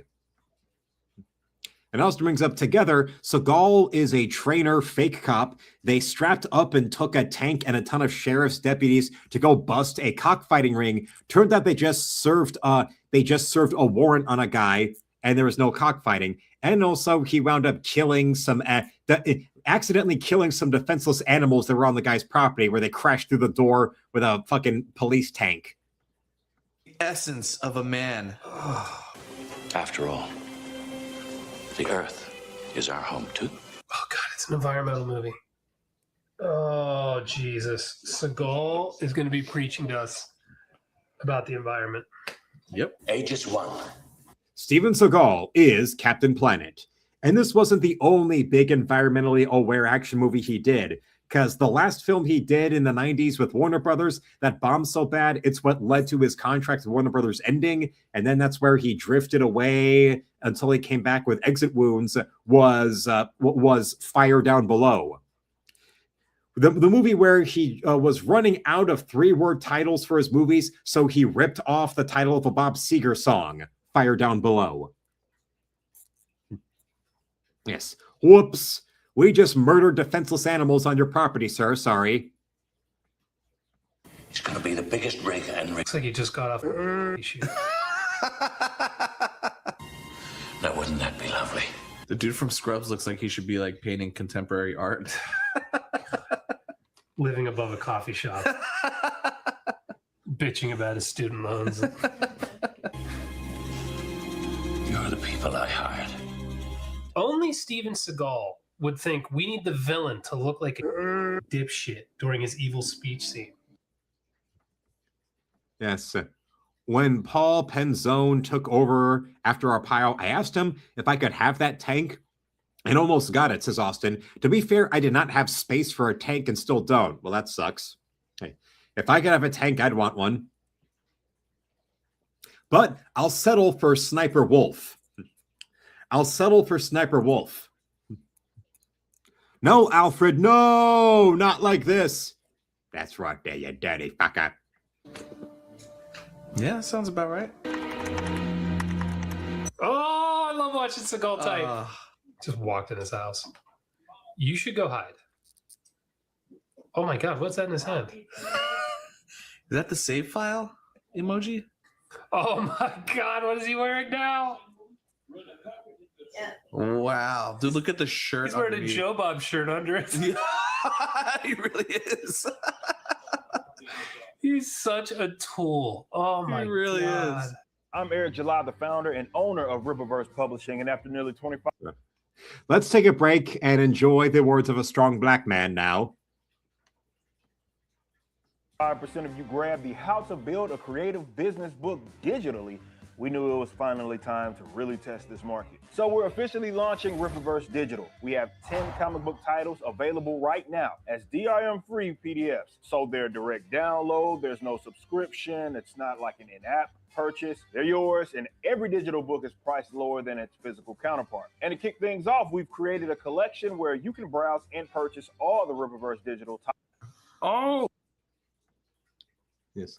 The dude was handsome and tall as fuck. Well, yeah, back in the day, before the girthening happened, before Seagal started cultivating mass,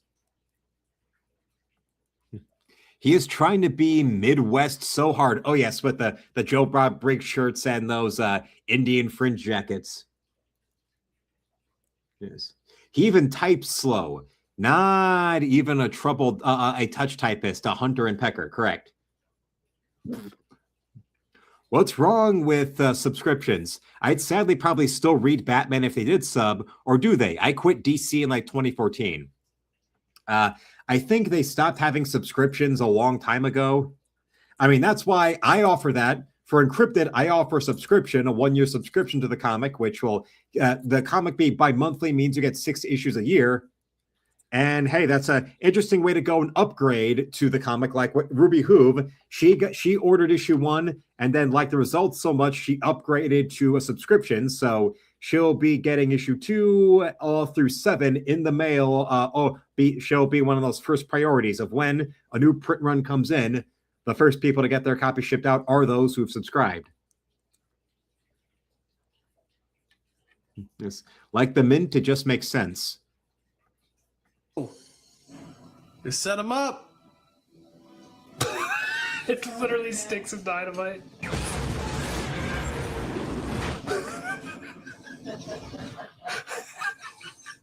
Seeing that body flying away from the explosion, it's like when you see Seagal's body fly away from the plane when he dies in Executive Decision.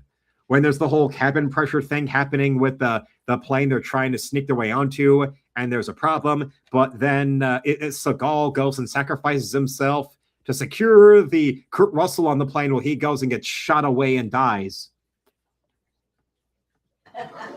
That was so bad. Oh my god, is he gonna get picked up by Eskimos or something? Dude, the native people are going to save him, nurse him back to health. He's going to learn their ways. Rampage? Yeah. Mark brings up, back in the day, I had subscriptions that lasted decades. Inertia made me stick with books longer than I should have just to not break the string. Well then, Mark, well, hey. I mean, as I've said, subscriptions are available. And now Mark certainly understands that, considering he was one of the first to subscribe to Encrypted. So he's getting his, he's getting the whole first year ahead of time.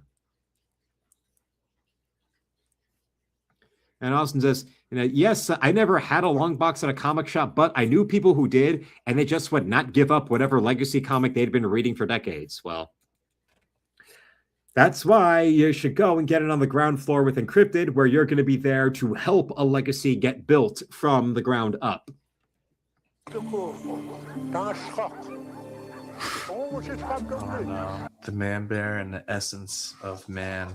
Man bear pig. God damn it. He's face down. They say essence of the man bear, spirit of the man bear? Spirit. the spirit of the man bear going to be in Seagal? Mm-hmm. Because that's what they saw in the vision. Yeah. Jesus Christ. The whole man bear pig was them making fun of Al Gore. Yeah. And his climate change stuff. Oh. This is man bear. That's man bear pig. Is this where they kind of got the idea? Maybe. As former AGIS employees who appear to have What did he say? That's a crock of shit. these wanton acts of destruction. You don't have to live here. Can't live here. They took a term.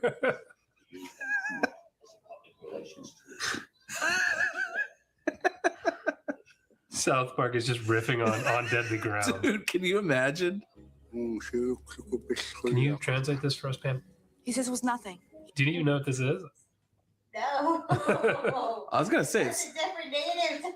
I don't know that one. they use like the side S and all that stuff. Like, Let's see. Austin further elaborates about that. Yeah. Scott Snyder turning old Commissioner Gordon into Batman broke me. I was lucky to miss Tom King, just read trades mostly. Well, I understand that. That's perfectly good. Absolute Batman's Poison Ivy is whack. She's no longer just about plants. She's about all 7 phylums of the animal kingdom. Or is it 5? Either way, she's got bird feathers now and a killer croc leg. Because they really want to give her the worst downgrade in comic book history possible. As if making her into a butt-ugly bull dyke who's more interested in scissoring with Harley Quinn than being an eco-terrorist. Yeah, fuck these people. Navajo does though. Whoa! Whoa! Girl! Oh my god! Wow! Pam coming in hot. Exact translation. He says if you're healthy enough to steal, you're healthy enough to make your journey. See you later. Wow. Just called him out. For real. Until the 5th day, a man That's the Chinese girl from Twin Peaks. Yeah, remember her? She's the one that's dating the guy who finds Laura Palmer's body, that man. Yes. This is Prime Seagal, and it's the straight-to-DVD stuff that really finished him. Oh, yes. And the fact that he ever wound up going straight to video was he already became insufferable and unemployable in Hollywood, with how it looked like Exit Wounds was a big comeback for him, and that comeback and the success of that film was very brief, because then the very next movie was such a failure, and he was so obstructive and disruptive on set that then the studios wanted nothing to do with him, and that's when the Half Past Dead was so bad for him, it led to him doing nothing but straight-to-video shit from then on, with the exception of Machete. First force. What are they talking about this? He's learning the essence of a man. All right, How do you let it think he happen. knew the essence of a man? He thought he knew, but he was really just He was a good jabroni. man. Now he's becoming a great man. He's ascending into being a god. Find your way back. Oh, for sake. Oh. He's flying with the Eagles.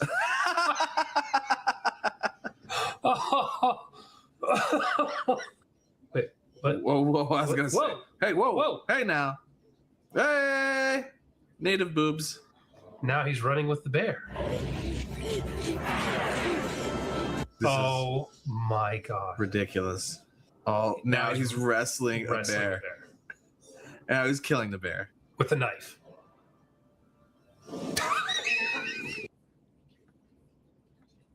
And Austin, well, Austin, you have good taste because I love Twin Peaks, but it's not perfect. And her character in Twin Peaks turns into a drawer. No joke. Pretty silly and indefensible. Yes. And while I would say issue 1 of Encrypted definitely took influence from Twin Peaks. Probably the lamest thing in Twin Peaks, to be honest. That might be a good candidate right there. What the hell is happening? What is going on? You know, he thinks he's empowering like native actors in this movie. He's like, take your tops off. Let me see your. I have no comment right now. I'm Listen, Sean. Sherlock? Sherlock. Sherlock. Sherlock. Sherlock. It's an unusual name. What's happening right now, Pam? Yeah. What do we call this? Ceremony? Sure. Nope. He ended up in a native strip club. You didn't have to do any naked dancing for a strange white man you found in the woods one time? Oh, hell no. So when that dude was talking earlier, why did they just use subtitles like they are now? I know, right? Because Steven Seagal is directing this movie, and he's a moron. Is this all a dream? And thanks to Mark right now, I just got the email and we just got a $20 donation into the store. Thanks to Mark. So yes. That just means that tonight we hit the trifecta. We got business in the store and a super chat and a gifted channel membership. So thank you to Mark for helping to make this day even more special. Oh, yes, this is magic. They're not on a business class. Yeah, he Oh. Yeah. Because of the feather to the forehead. Yep. feathered brainstemmed him. Yes. He's on his own journey. This is mine. This is mine. This is Oh! No! I wonder if that was a cheat. Why aren't they stabbing him? Watch you die. Oh! Foreshadowing. Wow. She just laid that down. For real. I'm gonna watch you die. Not get help. No. Why? Yeah. Bitch, I'm gonna watch you die. Dude, that's so hardcore. I thought he was leaving. She means Now he's business. back?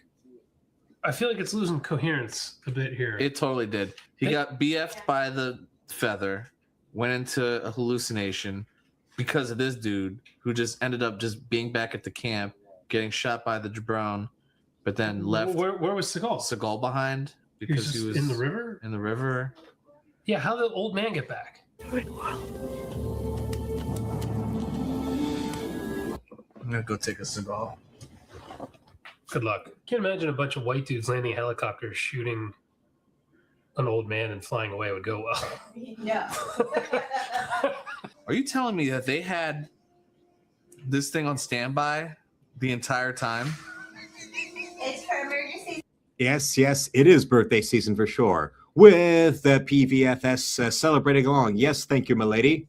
And Mark brings up, least I can do on your birthday, Luke. I'm proud of your progress this year. I'd call you the little brother I never had, except I really do have two little brothers. But you get the idea. Well, yes, I do.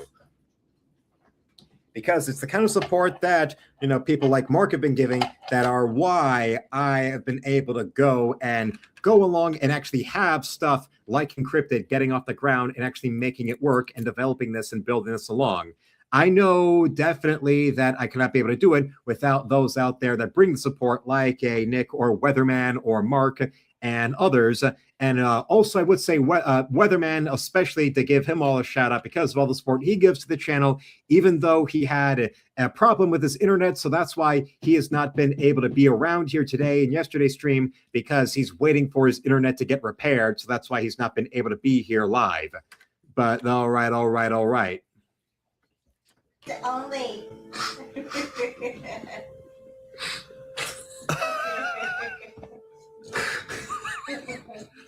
Dude. Seagal was like, I'm not riding another dog sled. He travels so far there isn't snow. He's in a different climate. So they went back to the homie's place to figure out what happened. He's got to get his weapons. He's going to get his weapons and he's going to find the floppy disk. Even though they ransacked the whole place and didn't find it, Seagal will find it. Well, he hid it in a place that only he would know. Where he hides his guns. So those guys... Oh my God, they didn't check in the closet?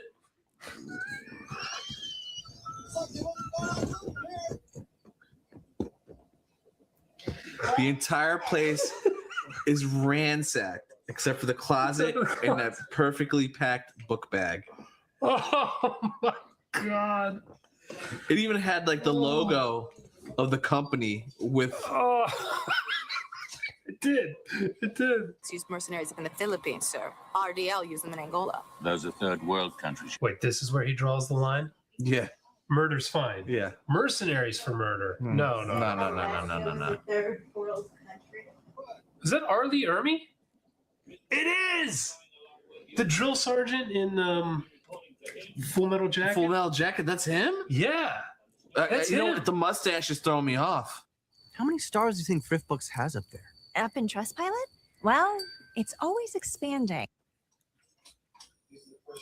Oh, This is the- 5 kilobytes. The only other guy in Alaska in the 90s he knew who had a computer. You know what would have been great if he put the floppy into the disk, like into the computer, and just Oregon Trail popped up. I love the spirit world and I loved your father, but it doesn't matter right now. I loved your father. The You whole knew him for 30 seconds that you know him. Yeah, 12 hours. And didn't understand a word that he said, needed a translator. This is so dumb. It has me wheeze laughing. You right good? Of course, I'm a Native American. Yeah. She's Chinese. Chinese playing Indian. For your birthday, Luke, what kind of cake did you have? A regular New York style cheesecake. I kept it simple. I got a New York style cheesecake.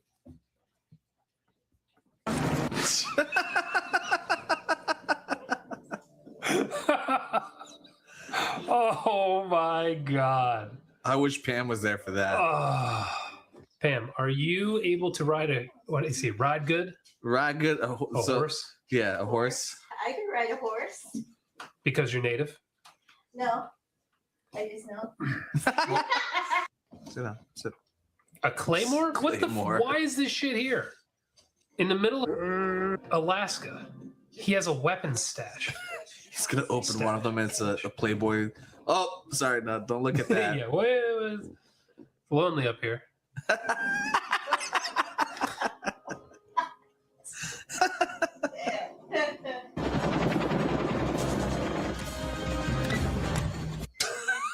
Why'd he do that so lame?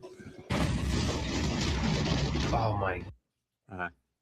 Forever says, that woman looks freaked out to be around him. I wouldn't be surprised if, yeah, she really was freaked out. And remember, this actress was on Twin Peaks. And Mark says, that's my choice too. My mom has a recipe that can be done in the microwave. It's not as heavy, but just as tasty. Probably not good for me, but once a year I can take it. Well, sounds right. God. Oh! That was actually kind of cool. Dude, that jacket is so ridiculous. I can't. I'm gonna get you one. I'd rock it. It's so nuts. The Ultimate Warrior would wear that. The Macho Man. Oh, that's why he has the mouse trap. I still don't understand why. It's like a trigger to set off a trap. I mean, I'm literally watching him do it, and I'm not.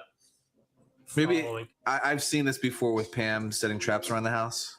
Oh. So I'm a little more familiar. It's a claymore. Don't you just run a tripwire to it? What's with all the MacGyver? That's the point of claymore. It's a good thing Brian didn't watch this movie. He couldn't handle it. There aren't any cars. What are you talking about? It's a Mustang. It's the OG Mustang. Look at the horsepower. Could have found that. The most literal form of horsepower there is.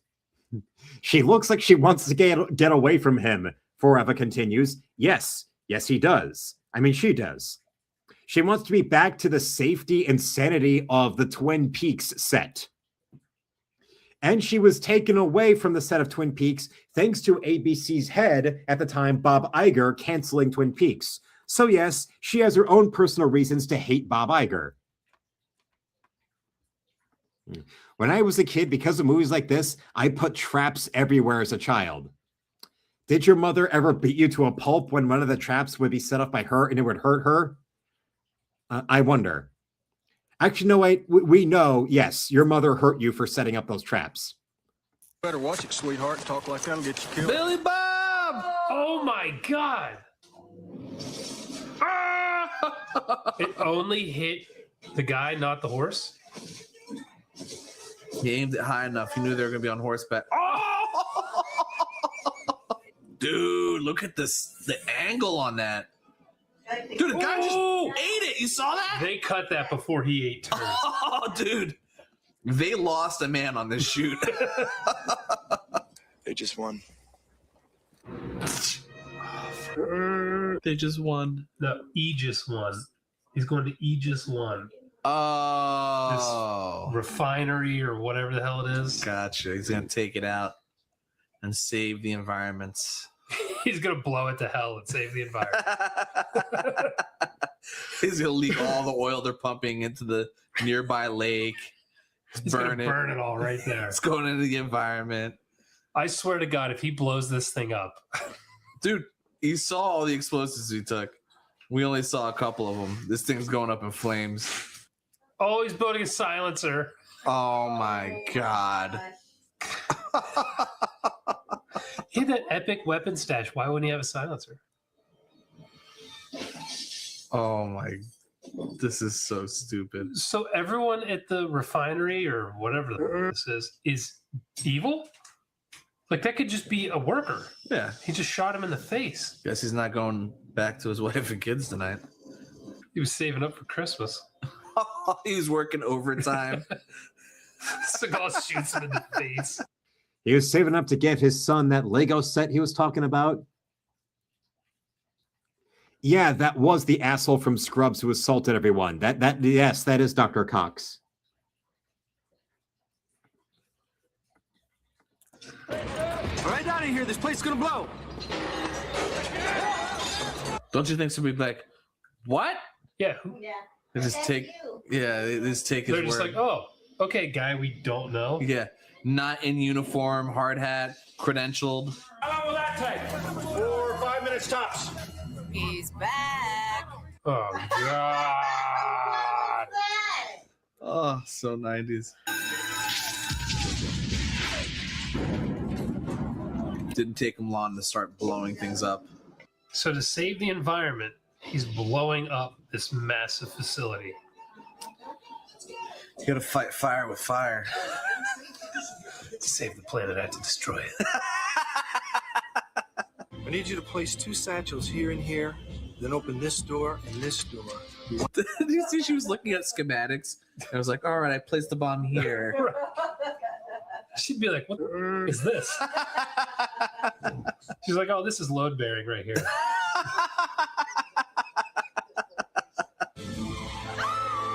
Jesus Christ.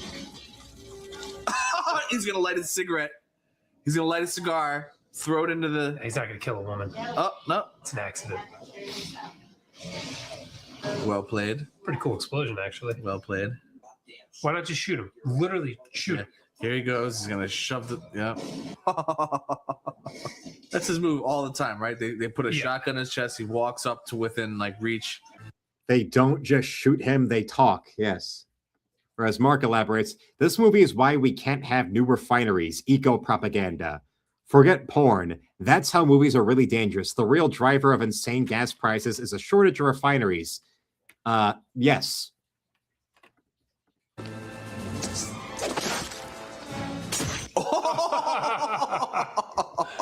That was pretty good. Oh, that was ridiculous. Who's this? This bitch you've been banging? Whoa! Oh my God! Look at the fringe go. It's like the Ultimate Warrior coming down to the to the ring. Dun, dun, dun, dun. Dude, he is buttering the environment right now. It's like the equivalent of like Chernobyl in Alaska. Like Alaska thanks him after this. It's gonna be burning for the next 50 years. It's like Silent Hill in Alaska. And he's like, nailed it. Kobe. Only for the money they make in the process. How many oil spills can we endure? You mean the massive one you just caused? This guy's the biggest one in history. Looks like a volcano went off.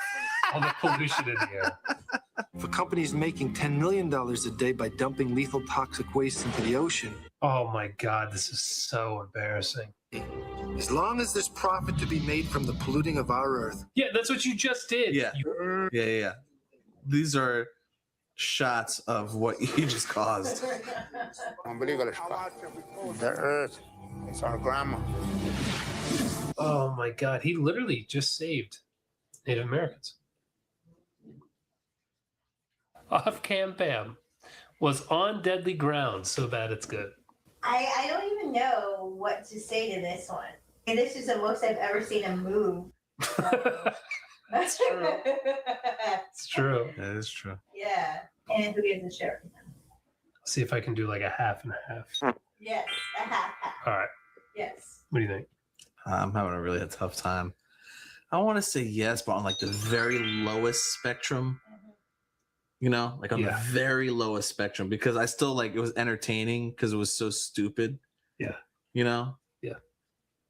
But yeah, like I wouldn't like put this on to show somebody like a so bad it's good. But it did have, you know, so bad it's good entertainment value. It's embarrassing. Yeah. Yeah. That's where I'm at. Yeah. On a regular so bad it's good scale, no. On the Seagal so bad it's good scale, like if you're on the Seagal hate tube train, you just want to watch people shit on him and see how embarrassing he is. This is high on the embarrassing scale. Yeah. Correct. Absolutely correct. This movie feels like something a grade schooler thought of. So glad I forgot about this movie. Yeah, this does feel like if Steven Seagal watched Captain Planet and then wanted to make an action movie built on environmentalism. Like particularly the end is really, like the last 20 minutes is like, what is happening? I think knowing he directed it too kind of puts it in that category. Yeah, it's embarrassing. Yeah. This is not a fun so bad it's good watch, but if you really hate Steven Seagal, you should probably watch this because you'll see how stupid he is. It's like volleyball class and gym, you know, they're like, oh, I can't play because it's that time of the month. The girls would always get out of gym class. That was a thing? Yeah. We didn't have co-ed gym. Oh, no?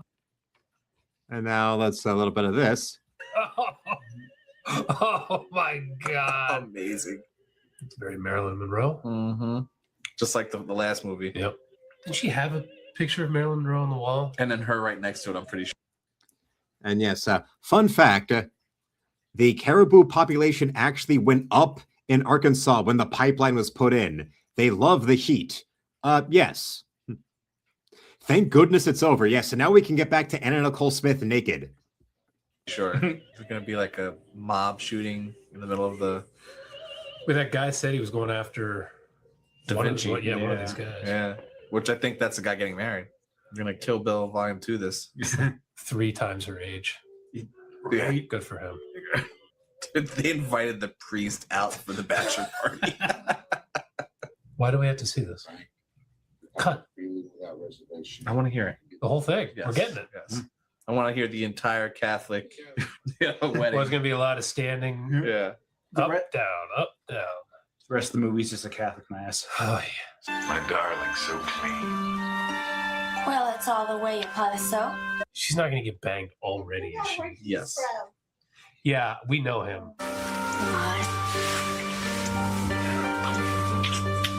Holy shit. Dude, she's been in the movie for 45 seconds. Oh my God. Wow. Wow. Oh, amazing. Those things are still huge. Not as big as the other movies. No. They're gigantic. They got bigger? Dude. Yeah. They were obscene. Obscene. This is almost shot for shot the last movie. Yeah, Like- that's right. The dude walked into the movie and started banging her. Yeah. Wow. He's Very similar. he's hungry. This is so great. Just give me the stamp. I like we're building up to this murder at a wedding. I know. And cut to her just getting banged. Yep. Well, she's from Texas. It would be strange if there wasn't a rodeo scene involved. the only damning value of this film. Why did she have to die? Yes, why? Why? I tried to swallow the beer. So she. Oh my god. They do look like they hurt. Please join right hands and declare your consent for God and His church. Yeah, that might be a Travolta. I could see it.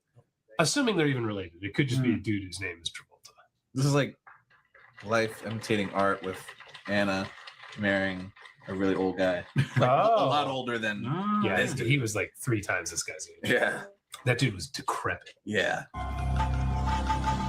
Missed the wedding. Yeah. Too busy getting railed. Railed. Wouldn't it have been easier to kill everyone in the church? That's a Sheila. Oh. Nobody notices that. I know, right? There's all these people in the street. Like, wait a minute.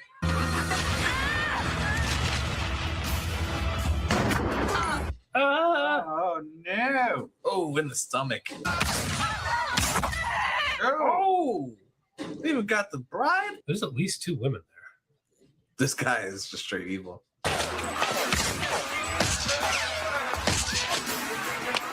Oh, Stuntman.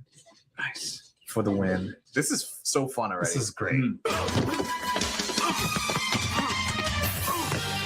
Oh! All right, Stuntman. Yeah. Get some. So that guy was some kind of mob boss or something? Oh! He took the bullet. Oh, so random. That was so random. What the shit? I love it. Yeah! That was great. Whoa! Shit. Oh. Yes. Dude. Whoa.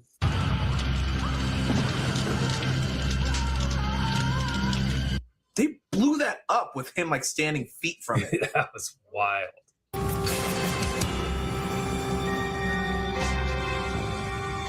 Hey, she's actually trying. It's more than the whole last movie. Pretty good. Good or not, she at least tried. Yeah. Her husband died, so she ain't getting a baby. Brand's gonna help her out. He has some sweet hair. His hair is amazing. We don't know. We just wheeled him in.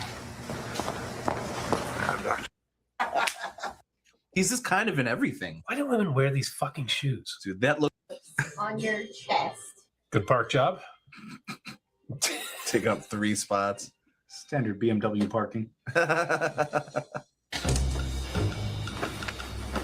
90s sweater. Heck yeah. Those need to make a comeback. They're so comfortable. Jesus Christ. Wait, that guy's hiding in the curtain? Or did he come through the window, or what? What is that? It's a good movie. It's good. Bitch. Fuck you. Sweet. I love this movie.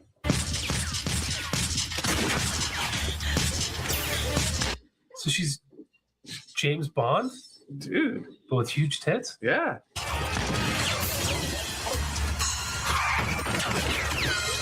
She's working an army. Right? Double D agent. Double D7.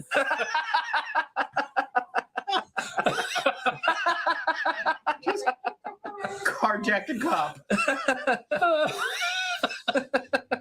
Speaking of car chase? Oh, sweet. Get some. This is so awesome. Thank you for this. That's why I said it can't miss. Yeah, yeah. It can't miss. Yeah, you were 100% right. Oh! Hold. Fire! Fire! Fire! It is fire! Fire, yeah. I'd get my driver's license if the car was on fire while I was driving. Fire! Holy shit, man. I love the pyro of this. Yeah, right? The pyro is so good. Oh, she's gonna fight a helicopter. No airlift. Yeah!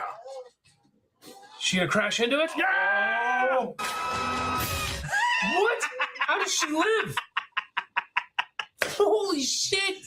Oh, she's fine. She's Yeah. She drove through a helicopter? You don't make cars the same way. She's fine? It looks like Vegas. Yeah. Yeah, it is Vegas! I need another beer. Let's just skip through all till we get to the parts that are just Anna Nicole.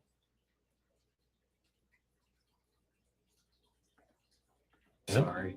Lived a sheltered life. Colette. I thought you were dead. What should be? How do I know it's you? Also, who? He saw the shadows.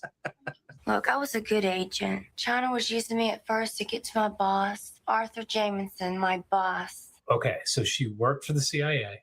No. The CIA has somebody inside who is corrupt. Is that the nurse? That's the nurse. Her hair's different. Oh my gosh, now the nurse had red hair. He was able to wipe out all the witnesses. But Lupe wasn't a witness. She got in the way. 90s sweater. Beautiful. It is epic. Gorgeous. Cosby-esque. God. Oh no. Yeah, but you're not alone anymore. That was a weird reaction.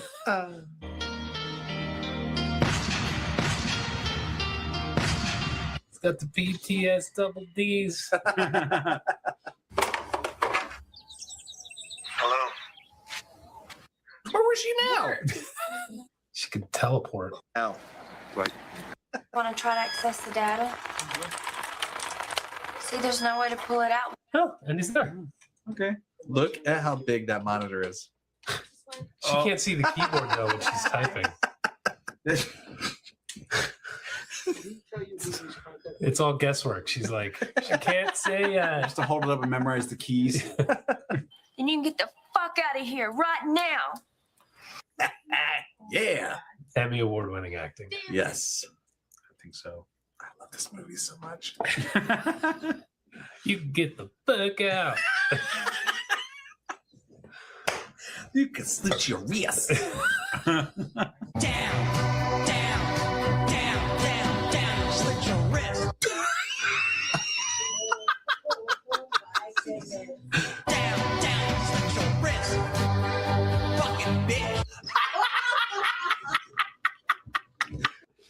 That is a song I think Sargon of Akkad sings to Anita Sarkeesian every single night. I know it's the song that Taylor Swift sings to whenever one of her female friends does something better than she does. This might be the greatest song I've ever heard. I should have protected her, and I did. I should have protected her. What are you talking about? All of you got shot. You took 4 bullets. Yeah. There's not much more you could have did, bro. Unless he was like, Yeah. Well, somebody came by. Who was that guy? That was don't know. awesome. Yeah. Oh. Oh, Oh. that? is that the woman he killed? Oh. But that was like 3 months ago. Has he been saving her? He's been doing something with her. Yeah. Makes no sense. He's getting whipped now. Why? How export him? No. You want to make sure you know that he's just insane. Like It doesn't make you insane, Dave. Yeah. Dave, why you Expand your horizons. why you have to kink shame? he's extreme. My God. Prude. I feel safe around you. She's not trying to bang him. She just is like she just feels so that he's there. She killed an army of assassins with a pistol. She drove through a helicopter. I forgot about that. She got from Vegas to Colorado in an hour. Uh-oh. You never stop at a red light. It's Baltimore! It is Baltimore. He's like, what are you stopping for?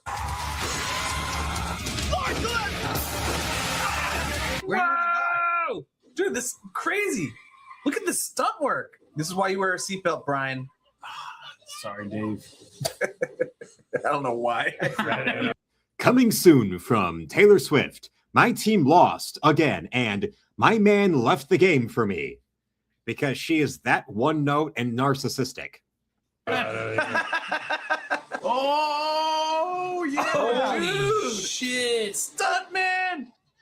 This is why they have the cannon. Oh. Yes. Oh! Whoa. Dude, the stunt work in this movie is so fun. Oh, Oh, shit! That was was a random car, right? Yeah, that was a civilian. Holy shit. Fuck. We lost. Dude, killed a lot of innocent people tonight. I am not gonna be able to go to bed tonight. And we're back in Vegas. What the? Is that the same car they were? It is not. It's a white car. It's not the same white car. Why'd they leave the cabin? I don't know. Because of the phone call? Yeah. Pam, you are invaluable in keeping us on track. Yeah, Pam, we're really trusting you right now. Where's the goddamn nurse? We haven't had titties in like a half an hour. You know what? I feel a course correction here. Just below that are car crashes and shootings. Oh no, it's fine. I'm just saying. We're due. Oh my God. We're due. I'm saying she wasn't in the agency, but the main villain is the CIA chief. Division chief or something. Oh, that guy's we got the serious. best of the best watching. He's good for a 10-yard sprint. Oh, there we go. Aaron! I will say, Anna Nicole Smith has the cleanest tits of anybody. Cleanest? She is washing them constantly. Yes, I'm just going to leave you all to enjoy this frame for a second. And also, don't you hate it when you're sharing a bathroom with a woman and she keeps forgetting to turn the shower head setting off of masturbate? I know I do. They're paying a lot of attention. They're dirt free. You could eat off them. That first guy definitely was. Definitely did. In both movies. Oh my! Whoa! Wow. Okay. Oh! Everything. Yeah. There was a... wow. She cleaned her tits again. Yep, there it is. There it is. Oh, Okay. Oh, get in there. Get that leg. That's how we all shower, right? Yes. Cleaning Anna Nicole's tits. That's a job I'd apply for. Where the hell did all the cool driving scenes go to in movies? They got replaced by Whedon speak. That's what happened forever. They got replaced with Whedon clips. The leg is to counterbalance. Cleaning her boobs. Oh my God, we're still. Oh. Okay, but she didn't finish earlier, so she has to now. I literally think that's what she's doing. Uh-huh. Whoa! Okay. Looks at the camera. Jesus Christ!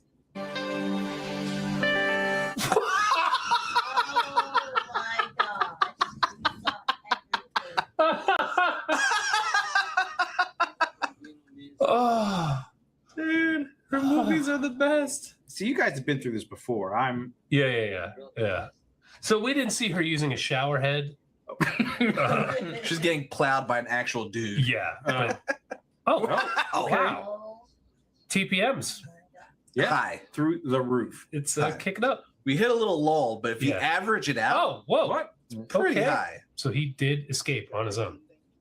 I thought maybe he was kidnapped. He walked all the way to Colorado. She's the best. She points her gun at her best friend. Her breast friend. Her breast friend. Breast friend. His triple G's broke you. Considering she can't act, we may have seen her climax on camera.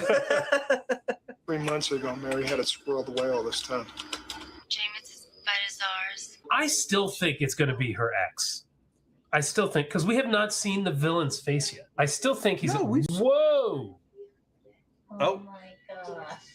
Is she fucking with him? Are they going to dance? Maybe they're just going to dance. He doesn't need his cane now. Yeah, he has a couple things to hold on to. He has a third leg. He has 3 points. I'm telling you, I still think it's her ex. Oh no, she's. Oh. What? Okay. She's seducing him. Well, that's kind of her thing, right? So is her ex going to come in while he's coming in? And he's in. Whoa! Okay. She's just ready at all times. Well, she's been cleaning herself for hours. She's gonna break this dude. She's gonna be coughing up blood by the end of the night. Yeah, like she's built for one thing. She's built for speed. Speed and comfort. Speed and Yes, not like Booba's out with a message. Poor man's process is a lost art. All people can do now is people talking in rooms full of angst mode. Correct. She sure loves older guys in movies. Yeah, somebody you can tell she wants her daddy. Comfort, that's right. She's the Cadillac. Oh, wow! God! Okay. Jesus. Wait, remember we saw Joey Travolta was a co-producer? Is he Joey Travolta? I would hope so. He was like, how much do I have to pay? He's like, I will do this movie for free. You're a little old to be her love interest. How much do I have to pay? It's like, I wrote the script. What music is this?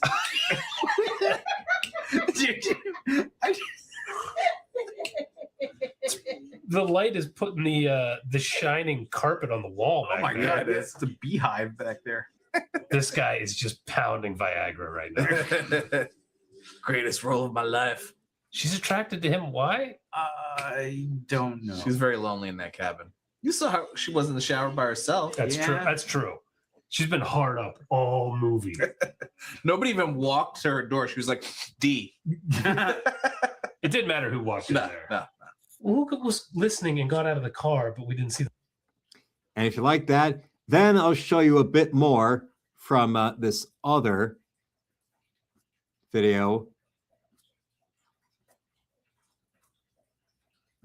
that involves them mocking an Anna Nicole film. I just have to scroll to it to show you what it is. But first I have to find the damn thing.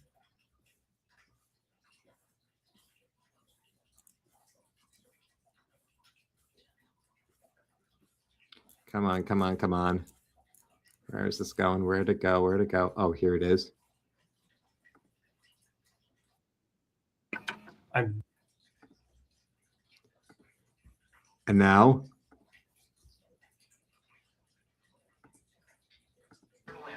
I know absolutely nothing about her except she married that like decrepit old dude. She had to be a playmate, right? I'm pretty sure she was. Or a penthouse pet. Yeah. Yes, Mark, she doesn't have daddy issues. She has daddy volumes. She's got DILF issues, absolutely positively. Something like that. Probably a playmate. Blonde, giant boobs. I mean, that's Playboy. That's, yeah. Except I think her giant boobs were actually real, so that does make her stand out from the rest of the Playboy Club. Yeah, it's a hella escort for sure. This is already, I'm in. Like, I'm so in. As Fairfax? Introducing. All what right. does that mean? That means it's his first movie. They discovered that guy. And he never did anything again. Just her.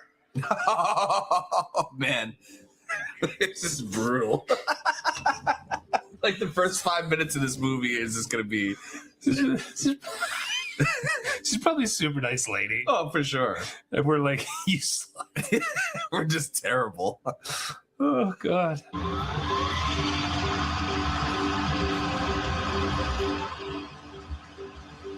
They're really dragging this out. Mark has the old-fashioned attitude of, if I can touch them, they're real. Hell yeah, they're real. R.I.P. Boobas and Anna. You know who agrees? Solid Snake agrees. I miss Anna and her enormous jugs. The driving scene. Yes. Good call. Joseph Mary. Oh, baby. At PM Entertainment. I think he owned it. Oh, for real? He directed Repo Jake. Have you seen our episode on Repo Jake? I'm trying to think of it because I know that name. I know it for sure. Grizzly Adams is in it. What Yep. else is his name? Yep. I know one. Yeah, I definitely He watched eats that one. soup in the one scene for Yep. like an extended period of time. Too. Like she's from. You think she's that talented? Long Island. She's doing a southern accent right now. Well, it's not needed. I mean, we need It's it. important. I can see why she was famous. Yeah. Those are preposterous. What in the hell? How does she walk? I lost my train of thought. She needs a shower that big just to like, turn Yeah. around. Jesus. What is she doing? Those are the most insane tits we've ever seen on this show. That is wild. Jesus. It's all in slow-mo, too. As it should be. Fair enough. I don't remember this scene in Die Hard. Up against the wall. Spread 'em. Whoa. Wow. Did he just go straight in? Yes, I he mean, that did. sound she made. Yeah. Dude, he can barely fit in there with those things. She turned around and he was like, Those jugs are big enough for a man-sized thirst. Yes. I have nothing to add to that, but yes. Good God. oh my God, we're going to get it extended. Yeah. Whoa! Whoa. You got to look at those. Did Brian send this movie? He's Jesus. pissed off we're watching it without him. This is on him. Jesus. Dude. What the freak? Whoa! Jesus Wow. Christ. Can we watch more of her movies? There's at least one more over there. Who is this guy? There was He no. just stepped in the shower and Yeah. started banging her. What the freak? My God. Okay. Oh my God. What the This freak? is so explicit. Oh my God. So if they asked her, hey, are you okay with doing? She was like, yeah. They didn't even finish the They didn't sentence. finish. She's like, yeah, I'm fine. That's why you don't want to have a baby. You're married to the police department, not me. Oh God. She's bad. Oh. Unbelievable. Honey, look, I love you, but you knew I was a cop. Are we gonna have to deal with that acting the whole movie? Yep. You lied to me. It's not fair. That's not it. Bullshit! I told you I'd stop flying for a year. Wow. Wheels fell off real fast. As soon as she put her clothes on. We're like, wait a minute, there's acting in this? We need somebody to look up her bra size. Dude, look at one of those and his head. I'm saying. Two of his heads are right here. Whoa. Damn it. I forgot. Jimmy dropped me off. My car's still at the station. I don't care about Jimmy right now. Shut up. Who the fuck is Jimmy? Oh my God, dude. This is insane. This is wild. Yeah, I remember that. Her accent went away for the most part years later. Yeah, she worked on that. I was really worried I'd come off of the high of that last movie. Oh no. This is perfect. What a gem. Yeah, this is perfect. I don't even care.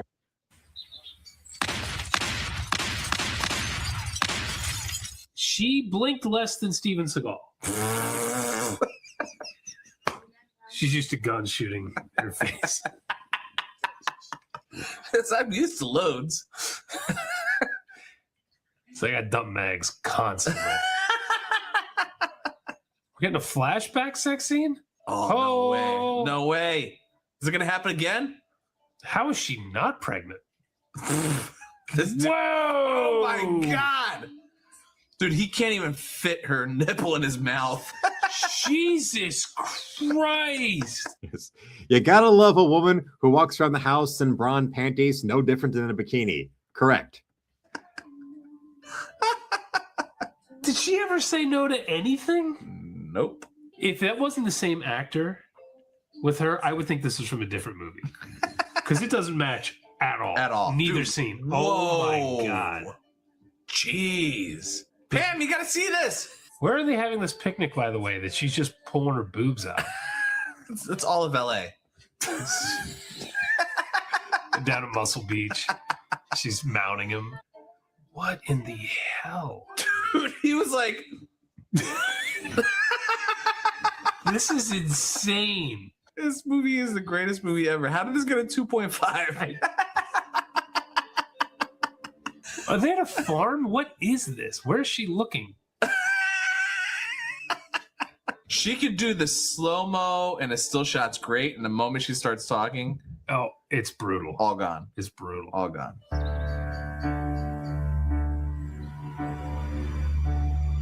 She was reminiscing about that time she had public sex. Is that what she was just thinking about? Yup. I want a baby. This is that time he didn't... Well, that's those are the major parts of the movie worth bringing up. Or as PVFS wonders, I wonder if she could tie her shoes. Well, with breasts that naturally big, I'm pretty sure she may have needed some help. I'm pretty sure of that. Whereas Forever brings up, looking at this movie makes me want to go to the Midwest and look for hot blondes.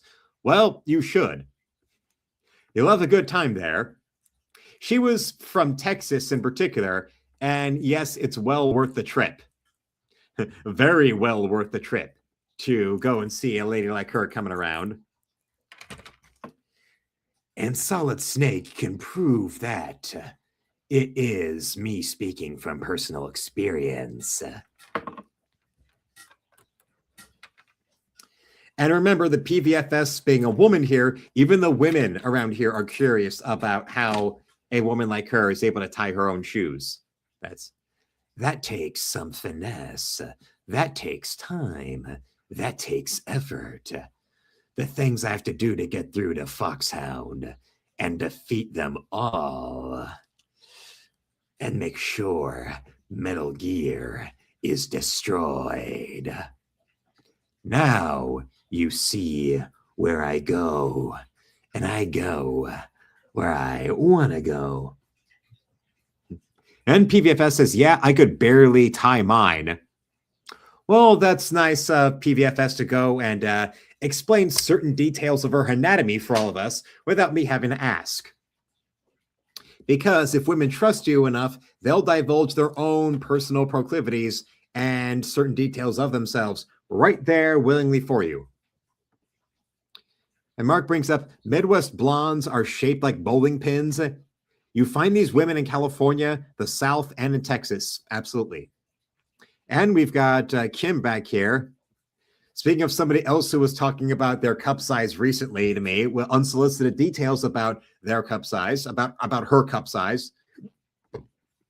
And, well, we also got the PVFS laughing about how she could barely tie her shoes based off, what she was looking at, what she had to go and, lunge around with those hematomas. Or if you remember that show Jennifer Love Hewitt did called The Ghost Whisperer. Does anybody else remember that? There's a little something we can show you to bring that memory back. Let's get through this first. Rules built to last. This Friday, Jennifer Love Hewitt stars in CBS's bust-out hit, The Ghost Whisperer. So you're saying you can see ghosts everywhere? It's a gift I've had, but also a curse. Hey. Come on, guys. You know why you watch that show. I mean, even Dennis Miller made a joke about that. Yeah, I was watching my dressing room. Jennifer Love Hewitt is the Ghost Whisperer. And the first ghost that looked at her and said, hey, are those real? When she was still a child actress, that was when she started doing like little movie parts and things like that. And there was this little straight-to-video comedy, road comedy she was in called Little Miss Millions. That was her first starring role as a little girl. And it was a kids movie directed by Jim Wynorski. Yes, the same Jim Wynorski who directed things like Slumber Party Massacre 2, as well as Deathstalker 2, as well as movies like The Witches of Brestwick. So I'm guessing when he saw her later on in I Know What You Did Last Summer, I'm pretty sure Jim Wynorski looked and thought, shit, I should have waited. Yes, Jennifer Love huge tits. Or as Mark brings up, wear stilettos and other heels, shoe tying problem solved, says Mark when it comes to the PVFS and her own personal problems with tying her shoes. So, can you see anyone here now? You see that guy looking at the mugs? His father is following him. What are you doing? Shopping for mugs at the scrappy antique store. You can get brand new ones at Target, 2 for $5.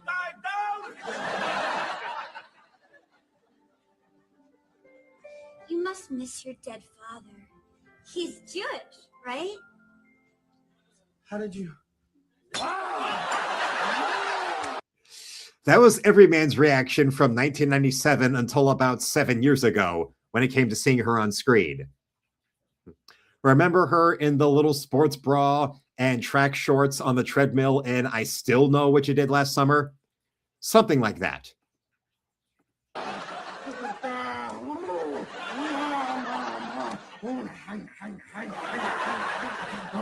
I'll pay for that. Oh man. Section. Oh,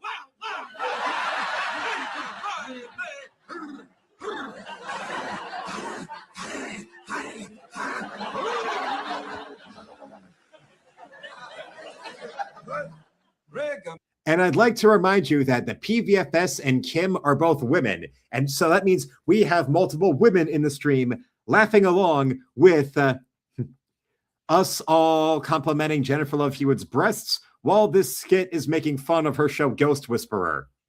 Mortis just set in. Are you getting ready to play volleyball or something? No, I was just thinking about how I've dealt with my gift/curse since. Yes. They want to motorboat so badly. Yes. That's one of those Daniel Bryant declarations. That's yes, yes, yes. I was 5. You developed that rack-a-dack-dack when you were 5? Well, I did see her on a bit of that Kids Incorporated show, and no, she didn't have a rack like that back then. Or as Mark says, even the shit in the first movie in the tight white shirt cropped perfectly. The movie affectionately known as I Know What Your Breasts Did Last Summer. Yes. That's why it's all the more baffling that in real life, Freddie Prinze Jr. was her boyfriend in that movie, and he winds up marrying all 10 pounds of Sarah Michelle Gellar. All 10 pounds with the voice that is nails on the chalkboard and a figure that looks like a number 2 pencil with a wig. In case you wonder why I prefer Buffy to be Christy Swanson in the movie over a woman who I'm pretty sure Sarah Michelle Gellar has a body that is indistinguishable from this Lego board in my hand right now. Just saying. My ghost whispering. Can I help you? I saw your antique store and I thought it might help me take my mind off of things. Now, I recognize this actress, but what I recognize this actress from, you are going to gasp in surprise. Get ready to be surprised. Hold on a second.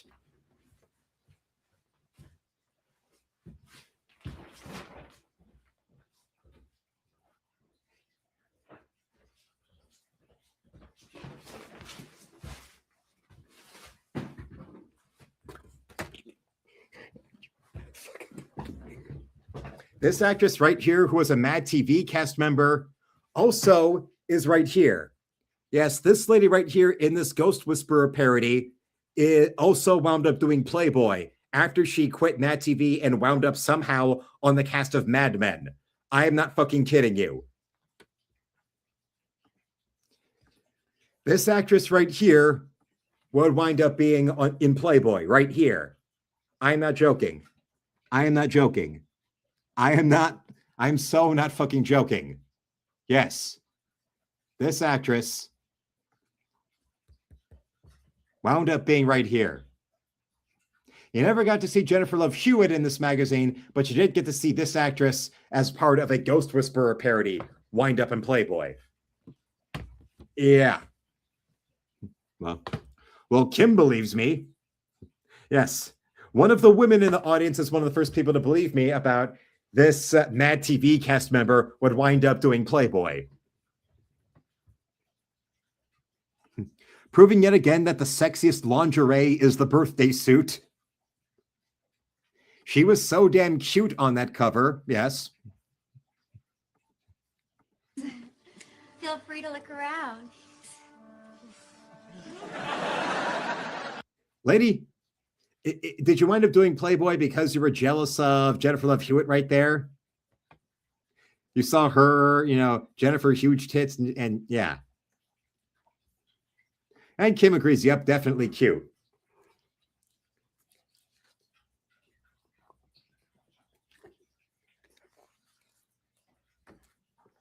And the thing is, as nice as her tits were, I still think that a lot of people wound up getting too goo goo gaga crazy over them. Like they were nice, but they weren't the biggest around or whatever. I mean, in the same decade when Jennifer Connelly looked her best and was actually eating, I thought she had bigger, nicer titties, real ones, than Miss Hewitt right here. Yeah, no one saw that coming back then. Exactly.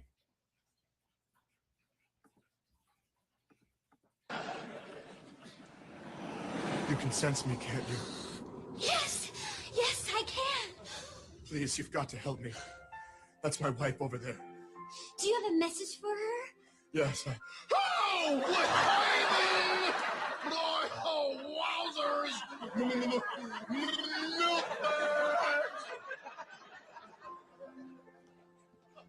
You know where this is going. And now you can see why this actress, of course, you know, for the same reason Anne Hathaway and Emma Stone say yes to nude scenes all the time. It's because they know they're not, because they feel insecure about being not as attractive as Scarlett Johansson or Sydney Sweeney. So, of course, their agents are able to trick them into saying yes to scenes like that. Hence why Scarlett Johansson was the type of woman that waited so long to go and finally show us all what we wanted to see, because she was the one who knew that her tits made Hollywood her oyster, so long as her agent got her to go and fuck the right directors and show them her tits in private instead of showing them in movies. Excuse me. Is your name Milkbags? Milkbags? No. I'm sorry. Ghosts talk to me. Your dead husband has a message for you. What is it? Oh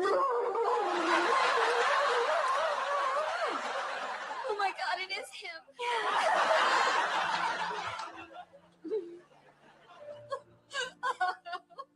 It's just so hard for me. To find a good support bra?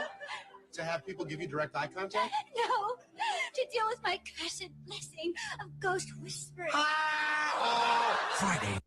And remember on that show, yeah, Jamie Kennedy had a part in that show, and then they wound up dating for a while in real life. Anne Hathaway looks different now. Well, she is past 40 and an actress who hasn't gotten all kinds of freaky surgeries. So, yeah, she is going to look different. He's on CBS, the Boob Whisperer. I mean, the Ghost Whisperer. Oh, who are we kidding? It's about her boobs. Do what we do. Watch it with the sound turned off. Yes. Yes. Yes. Now you know why this has been a very, very fun birthday for me. Forever says, it's not fair. It should have been me. It should have been me in that show to have seen that motorboat. And the PVFS continues to laugh, proving that, yes, women do find humor like this funny, okay? It's just the jealous, insecure Portland Pinko types that don't like jokes like that because they're jealous of Jugs Hewitt. And that's why they're so happy to see her all overweight nowadays and middle-aged, because it now makes them somehow makes them feel important, feel like they've somehow gotten revenge because they project their neuroses onto women in Hollywood like her. She has had surgery. Well, either way, it's not exactly like I go out of my way to see what she's done as an actress anyway, so I'll just stick to, occasionally seeing her boobs in a movie. I do remember when describing the different Catwoman actresses, my sister described Anne Hathaway as a woman who comes off like she talks too much. I'll leave it up to you to decide what she meant by that. But man, maybe if we had Jennifer Love Hewitt in the 90s playing the Catwoman of the 90s, the Jim Ballant Catwoman in the 90s in the purple dominatrix tights, the purple dominatrix suit with the big whip and the hair all over the place, either her or Julie Strain. Yeah. How about that? Jennifer Love Hewitt or Julie Strain as the 90s version of Catwoman. I know we all would have loved to have seen that. And ladies and gentlemen, now this is the last call for super chats, the last call for channel memberships, and the last call for donations into the store. So let's go and bring those up and bring them in. Whatever support you want to go and bring on in, come on in. Yes. Yapping even during sex, says Forever. Something like that. Purple tights, yes, please. And remember, this is Kim saying this. No. No, it says here Danger Powers. No. Danger is my middle name. Austin Danger Powers. Sex, yes, please. Oh my God, she's got a fabulous body. And I bet she shags like a minx. How did I tell them that because of the unfreezing process, I have no inner monologue? I hope I didn't just say that out loud now, did I? Dr. Evil, when do I begin? No! Dr. Evil, I'll get you! Oh, look at me, I'm shaking in my little space boots. Put him in the jail cell! And look, Mr. Powers, I have your mojo.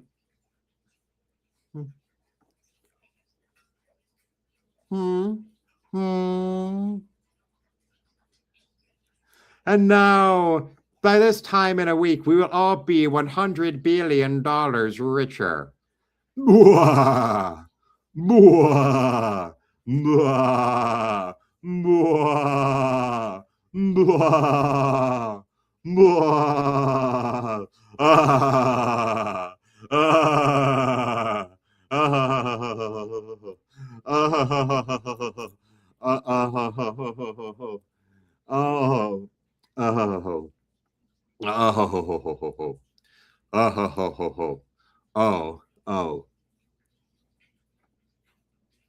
Dr. Evil has quite a life of crime and becoming the OC of the Detroit Lions under the alias Drew Petzing. Yes. Look, everybody, I'm number 1. Hello, I'm number 2. Pleased to meet you, number 2. But by this time this afternoon, I'm going to be the year's International Man of Mystery. Mwah! Mwah! Mwah! Shut your girl. Pfft. Who throws a cupcake? Honestly. But I hope that the exam is more oral and less brief, baby. Crikey, have you ever heard of Knocking Man? Right. They are mutated sea bass. Are they ill-tempered? You know, son, you just don't get it. No. I'm not going to actually watch them die. I'm just going to go away and assume everything went according to plan. What's the problem here? Initiate the unnecessarily slow dipping mechanism. I'm now going to go and kill him with an overly elaborate and exotic death. Here's the part where I'm going to unnecessarily tell you all the important details of my plan.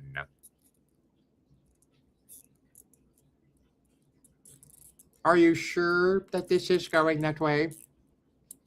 Come, Mr. Bigglesworth. I'm going to get you, Austin Powers. It's freaking freezing here, Mr. Bigglesworth. Oh.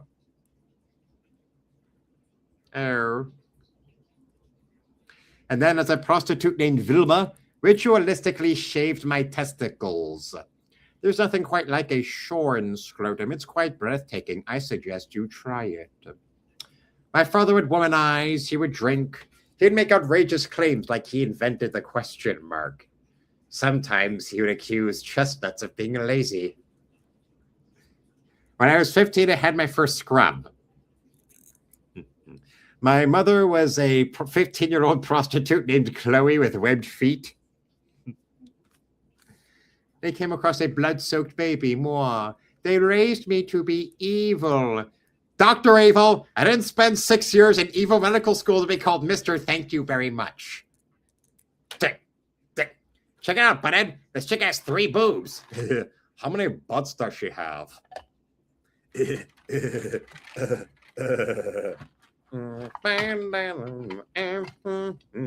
Greetings from Santa Butthead. Are you guys like the Lone Rangers? We saw you at the Westgate last night. Yeah, you guys sucked. Yeah, you sucked. Yeah. Fire.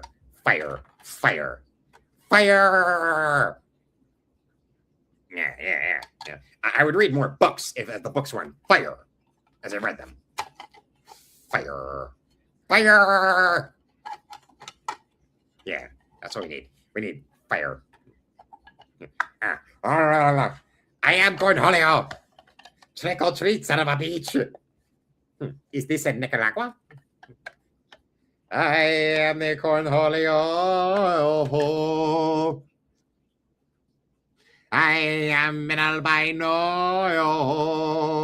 I have but one bungholio. Are you threatening me? I am. He said his name was Cornholio. And I want them all given full cavity searches. Here you go. Baby. I noticed you have braces. I have braces too. Mavis, shut up, butt munch. I'm trying to score. Oh, yes. I am the great Cornholio. I'm a gringo. I need a tippy for my bunghole. We have but one bunghole. I will bring you.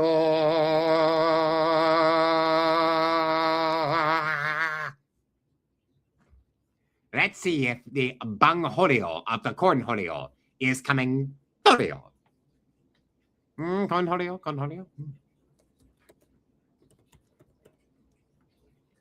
I believe we have the friend here. Oh, I found the Cornholio. I will display the Cornholio for you. The true power of my bunghole. We will bring you the power of my bunghole. My bunghole is fearsome. My bunghole will destroy humanity. I need picata. I am Cornholio. I need picata for my bunghole. I am Cornholio. By someone calling himself Cornholio. I am Cornholio. Yes. For the longest time, I thought the name was Corradio. So I would run around the house as a little boy with my shirt up like that, yelling that I am Corradio. It wasn't until years later that I finally understood that the name was Cornholio. Yes, I did get, my sister did go and deliver, have ordered for me a nice Thai dinner. Yes, a nice Thai dinner to mix it up for the birthday special, along with that cheesecake I was talking about earlier. My first girlfriend thought Cornholio was the funniest thing ever until someone explained it to her. Yes, like when not as bad as when I used to thought that the character's name was Corradio. The room was originally designed. Are you threatening me? I am Cornholio. I am the great Cornholio. I am Cornholio. I am Cornholio. I am Cornholio. You will cooperate with my bunghole. Cornholio. Vous savez d'où il vient, lui? Cornholio, जनाब. आपसे मिलके बहुत खुशी हुई. I will lay waste to your bunghole. Will you lay waste to the bunghole? Or how about this? Because I'd love to show this since it's Black History Month, ladies and gentlemen. 1, 2, 3, 4.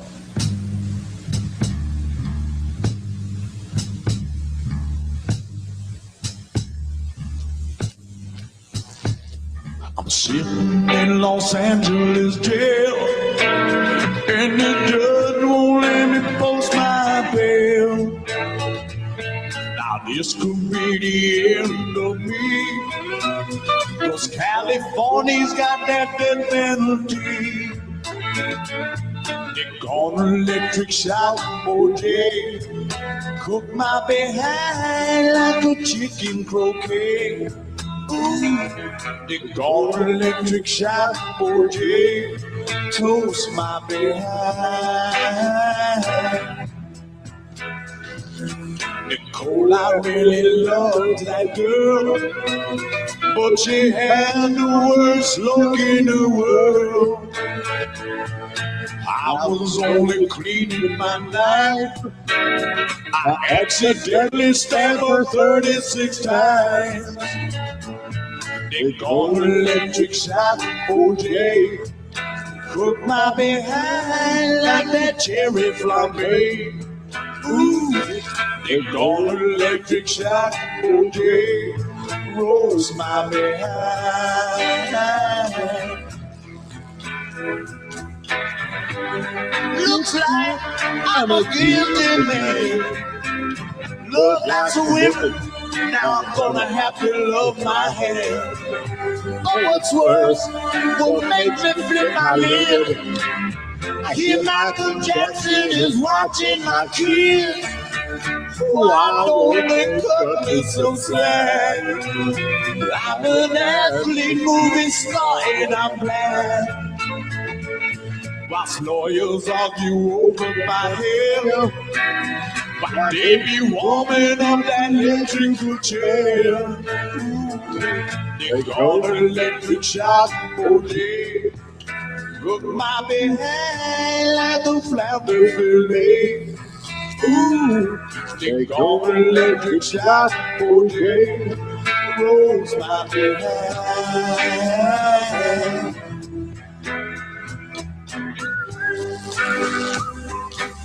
Woo! Ow! Oh! I didn't do that. Hurry! Give me a call. Get me the hell out of here. My hand's curling. Whoa! What are you doing there? My hand's curling. Whoa! Those electric shock, OJ. Don't you just love Otis Redding? I know I do. And on that note, I want to thank you all for watching, making this a great birthday. Don't forget to subscribe and help the channel reach 10,000 subs. And remember to support the channel right here by becoming a member today or shopping in my art store at the first link in the description below, where besides buying my art or commissioning me or donating, you can go and get yourself a copy of Encrypted and pre-order issue 2 of Encrypted. A regular copy is $5, an autographed copy is $10, an autographed and sketched in copy is $20, or you can go and subscribe to the comic for a year for $60, or subscribe to the comic with your copies autographed for $90. Yes, you all made this a very, very great birthday. Everybody from my mother to my sister to my cousin, even my brothers out there, as well as all of you out there in the channel who have helped to go and make this a great, great time. Oh, yes, forever. I most certainly did. And of course, also thanks to you, milady, and also thanks to the PVFS out there. Oh, yes, yes, yes, as we see. Yes, celebrating, considering my birthdays are on during Black History Month, that we would go and show that classic song for everybody. But now I gotta go and, make sure that we can go and get the right materials for using this, and also put to use the Legos I got, and get to use on everything else we have over here, just at a frame. Oh, yes. Yeah, yes, happy Black History Month. And until then, felines, slam it, lick it, suck it, and see you, Space